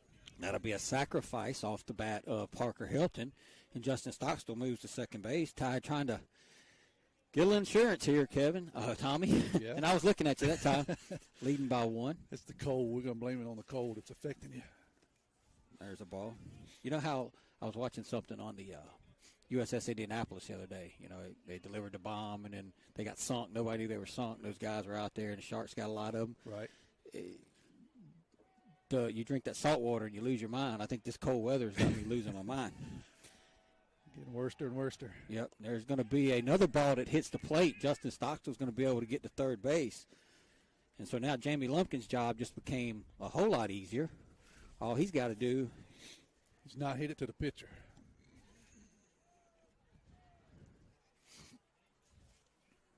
Two balls, no strikes.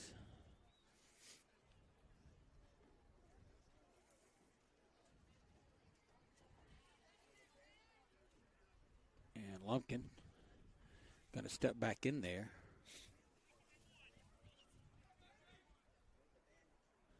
Hancock's going to bring the infield in. Here's now with Cooper on deck, I wouldn't just automatically go on contact if I'm Justin here. If I'm Coach Evan, I'm waiting to let the ball get through the infield. Not with the infield in, yeah. Yeah, there's going to be a ball down 3-0. I mean, at this point, I would, and I hope Coach Nicholson is thinking this, anything on the ground, let it clear the infield. Yeah, it's got to get by. That's got to be your instructions. Got to get by the infield. No way to beat a throw here with the infield in. And Jamie's going to draw a 4-pitch walk. We'll take it. Yes. And that'll put runners at first and third now. And Moreau will step in. 1 out in the inning. Picayune lead at 6-5. Moreau singled last at bat, if I remember right, to get a base runner on for that inning where we scored 3 or 4. Was that 2 innings ago? I think it was last inning. Was it last inning? I think it was. So Moreau's going to hit now. And I may have said something wrong just a minute ago. I better backtrack. Okay. I'm going to retract my statement. And they're going to throw to nobody. So Coach Esslinger took the job at FCA. I don't think he's no longer coaching or teaching, because I see him around the different schools. I don't know if he's going to come back next year and be the pitching coach. I'm just assuming, so I want to make sure that gets out there. Maybe I misspoke. But he's no longer teaching. Got it. There's a strike to Cooper Moreau. Got it. So in my haste to talk about Coach Esslinger, and I haven't talked to him and got that information, so. You speculated. I was speculating, yeah, that's right. That's right. But he took the job so late, in my mind I'm thinking, well, he took it late. And they're going to step off now. And we got runners at first and third still. And Hancock calls a little play here. And if you're Picayune, you just don't want to get caught in the trap, as old Elvis Presley would say. It could be rough here. See what they do. The infielders are playing back, trying to get 2 here to end the inning.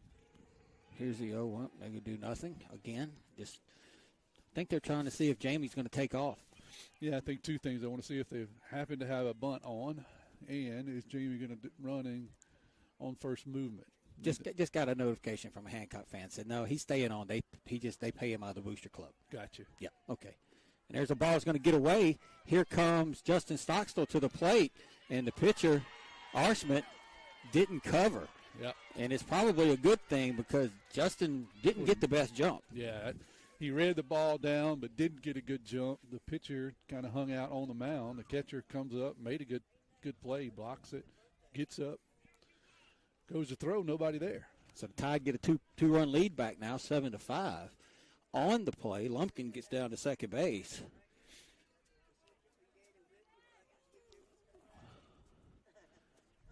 Here's the pitch to Cooper. Oh, boy, he swung at one in the dirt right there. I think he had his mind made up that he was swinging, and he threw a fastball, and it was an off-speed pitch. So now it's 1-2 to Cooper. Tyler's on deck. Big run out there, boy. If Jamie could somehow cross the pay station. Here's the pitch. That's going to be down a ball. 2 balls, 2 strikes.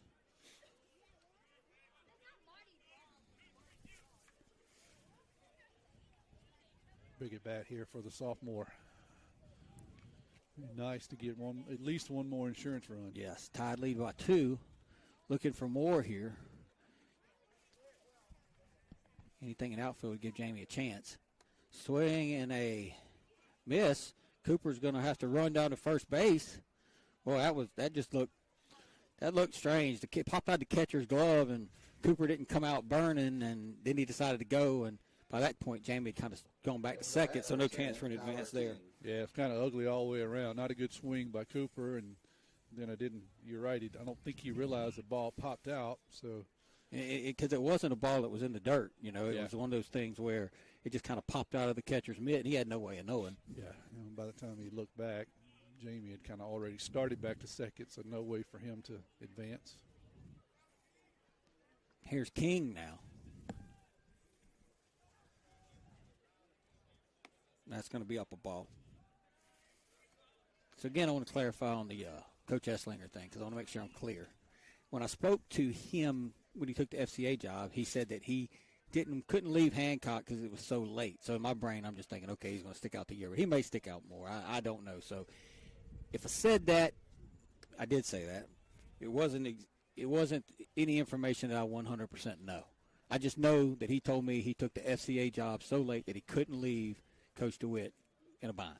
You sound like some of the things that's coming out of the White House. Somebody says it, and then 4 people have to walk it back. Yeah, well, I just want to make sure because I know how this works. 2-0 to Kyler King from Arsman. There's a called strike. 2 balls, 1 strike. Kyler got a fastball for the first time. He didn't know what to do with it. Yep. He's like, what is that? The wind has died down. But it's still chilly. It's got to be 11, 12 degrees at least. Yeah. Maybe 15 at max. 2-1. Swing and a miss. 2-2. When I turned in off the interstate there, actually I didn't come up the interstate. Yeah, I did. When I turned in off the interstate there, I saw that little spot where it rains all the time. Kids were ice fishing. Here's the 2-2 to Kyler. Swing and a grounder foul up the right side. It'll stay 2 balls and 2 strikes. We're in the bottom of the 6th. Picayune on top 7-5. Tied them out, hit them 7-6. Picayune 3 errors on the night. Hancock with 2.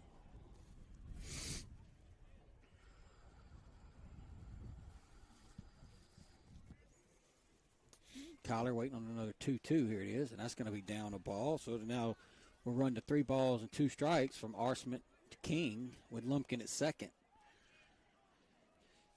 At least after we pack up our stuff for 45 minutes, we can get out of here. These poor umpires have got to come back out. Oh, man, they got to swap out and do it again. I'd have called in sick tonight. I hope Kyler gets a fastball here. I know he's looking for it, but it'd be silly to throw him one, quite honestly. Here's a 3-2. Swing and a fly ball to center field. And Tanner Ladner is going to camp under it and make the catch. And that will do it for the Tide here in the 6th inning. But not before they pick up 1 run on no hits, no errors. They leave 1. We go to the 7th. Picayune 7, Hancock 5. Just Maroon Tide baseball.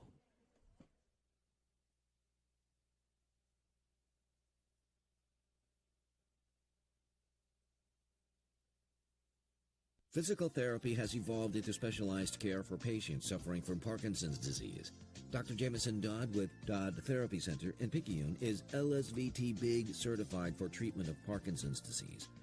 LSVT Big trains people with Parkinson's to use their body more normally and improves movements for any activity, whether small motor tasks like buttoning a shirt or large motor tasks like getting up from a sofa or chair or maintaining balance while walking. Give Dodd Therapy Center a call today at 769-242-2636 or stop by at 405 Memorial Boulevard in Picayune.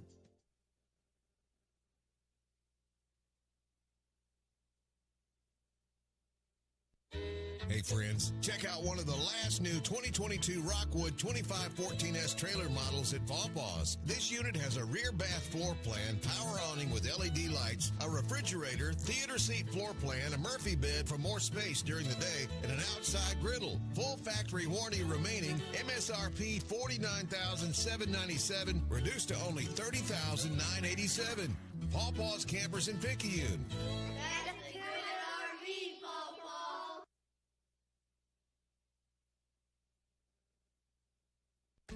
Haley Hayes, Regional Director of Pharmacy Services, Highland Community Hospital. The flu is a potentially serious disease that can lead to hospitalizations and even death. The best way to protect yourself from the flu is by getting your flu vaccine. Flu vaccines are recommended for everyone ages 6 months and older, and you can get one at your doctor's office and at many local retail pharmacies. Highland Community Hospital, here when you need us most.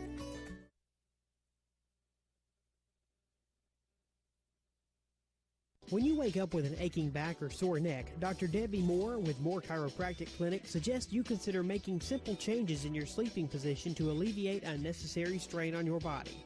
According to the American Chiropractic Association and Dr. Debbie Moore, it's best to sleep on your back or side because laying on your back or side allows your head, neck, and spine to relax into their natural alignment.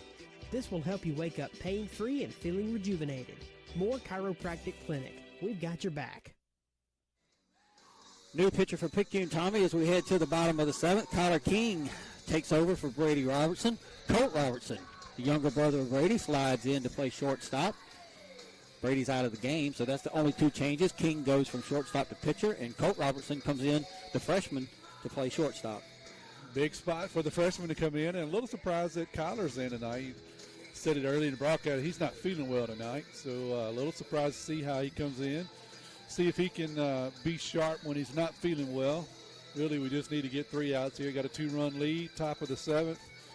Let's get 3 outs and go home. Brady on the night, 6 innings, 5 hits, 3 earned runs, walked 2. I think it was the first 2 hitters of the game. It was. Struck out 8. Yeah, he settled in nicely. You said it, Tim. He struggled a bit there early, but, boy, he settled in very, very nicely. Tanner Ladner going to lead off for the Hawks. He's going to take the called strike from King. First pitch of our half inning brought to you by FNB Picayune, your hometown bank. With their Picayune Proud, stop by the main branch and see Mr. David Hemmeter. If Kyler's breaking curveball's working, he's going to be effective. Yeah, that's the thing with him. Down the ball, 1-1. So hopefully that little insurance run the Tide got pays dividends here in this inning. Here's the 1-1 to Tanner Ladner. And Landon Watts stole that one. 1 ball, 2 strikes. Yeah, just a bit low, but Porter's able to pull it up and frame it. Tanner Ladner was not he wasn't impressed with that at all. So here's a 1-2 from King to Ladner. It's going to be a ball. 2-2 as a breaking ball. If he can get it over for a strike, he's tough to hit. If he can't, then he kind of becomes a one-pitch guy. Yeah, he struggled with that pitch in the dirt all during warm-up. See if he can get it up a little bit. Swing and a ground ball towards short. Colt Robertson's going to field it, fire it over to Morgan Kraft, and that is 1 out here in the 7th inning. Well, welcome to the game, Colt. Isn't that always the case? You try to sneak in there late in the inning, you're just a freshman trying to figure this thing out. First guy's going to attack you. That's the way it goes. That's a big out as Ladner grounds out to Robertson. So Max Garrett now will step in. He's 1 for 2. He had that double to right field early in the game that went over, that ball that just kind of kept carrying over Tanner's head. Right. Yeah, we thought that was just a routine little pop out there. And looked up, and Tanner was trucking it, trying to catch up. Here's the 1-0. There's a called strike. 1 ball, 1 strike. I want to remind everybody that following our game, if you're listening on the radio, Purvis Central and Pass Christiana game will probably start about 20 minutes after ours ends tonight. There's a ball down, 2-1. About 20 minutes after ours ends, Purvis Central and Pass Christiana right here. If you're on the app, Eli will be setting that up. Here's the pitch. Swing and a rocket way out into center field. That's going to get over Parker Helton's head and up against the wall. And a double off the bat of Garrett. Boy, he hit that ball hard. He did. That one there was a no-doubter. It was stroked, and even into the wind, it was still almost at the base of the wall. I was just hoping that he hit it so hard, I was just hoping that Parker could maybe camp under it, just find a way to get under it. But anyway, on our app, I think you'll have to close the app out, at the end of our game, and you'll have to go back in and find the Pearl Central game is what I was going to say. So it's never easy as Peyton DeWitt steps in now. Just one out. Max Garrett is at second. DeWitt represents the tie and run.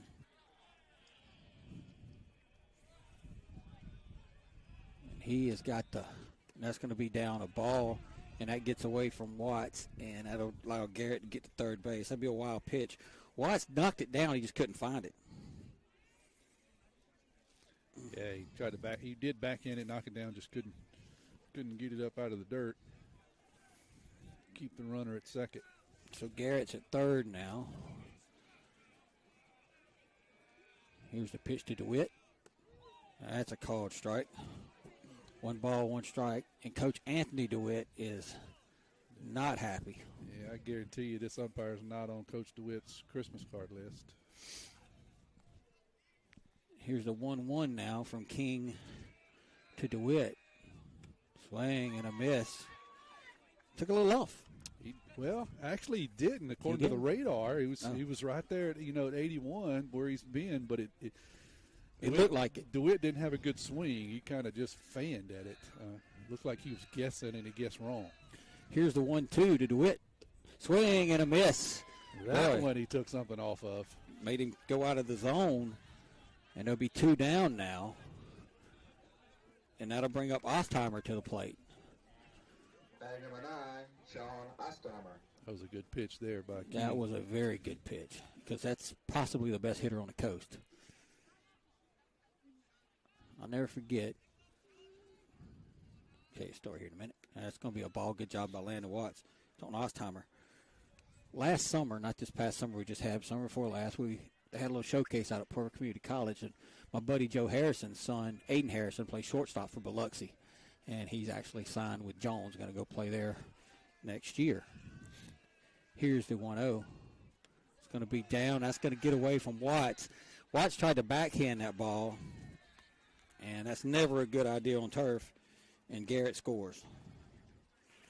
So anyway, now it's 7-6. It's 7-6 Picayune, 2 outs, 2-0 to Ostheimer.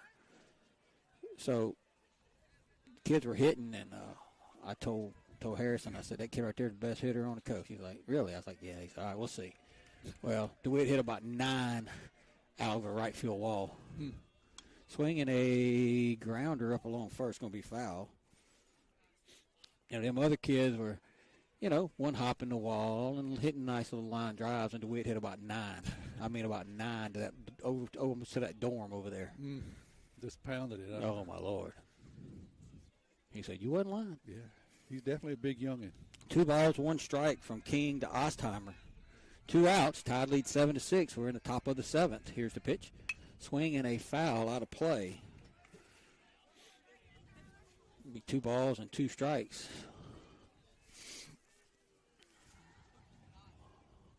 Hopgood waits on deck. Here's King's 2-2 to Ostheimer.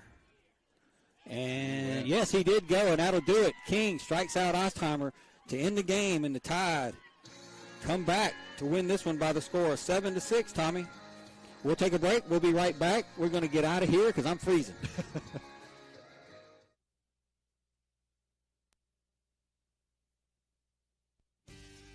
First Place Express Car Wash in Picayune would like to say a huge thank you to their loyal customers.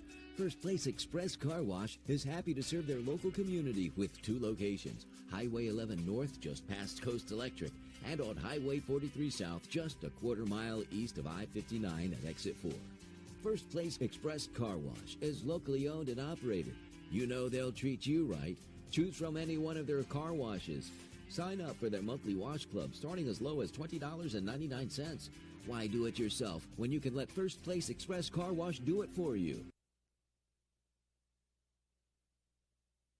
Pearl River Community College has been providing a quality education to the people of South Mississippi and beyond for the past 110 years. If you or a family member is an alumnus of this great institution, we invite you to support future PRCC students through the PRCC Foundation Scholarship Program. Honor or memorialize a loved one or identify your support for the college by creating a scholarship through the PRCC Foundation with your tax-deductible financial gift. Call Delana Harris with the PRCC Foundation office at 601-403-1191 and make a financial investment in a young person's future at Pearl River Community College.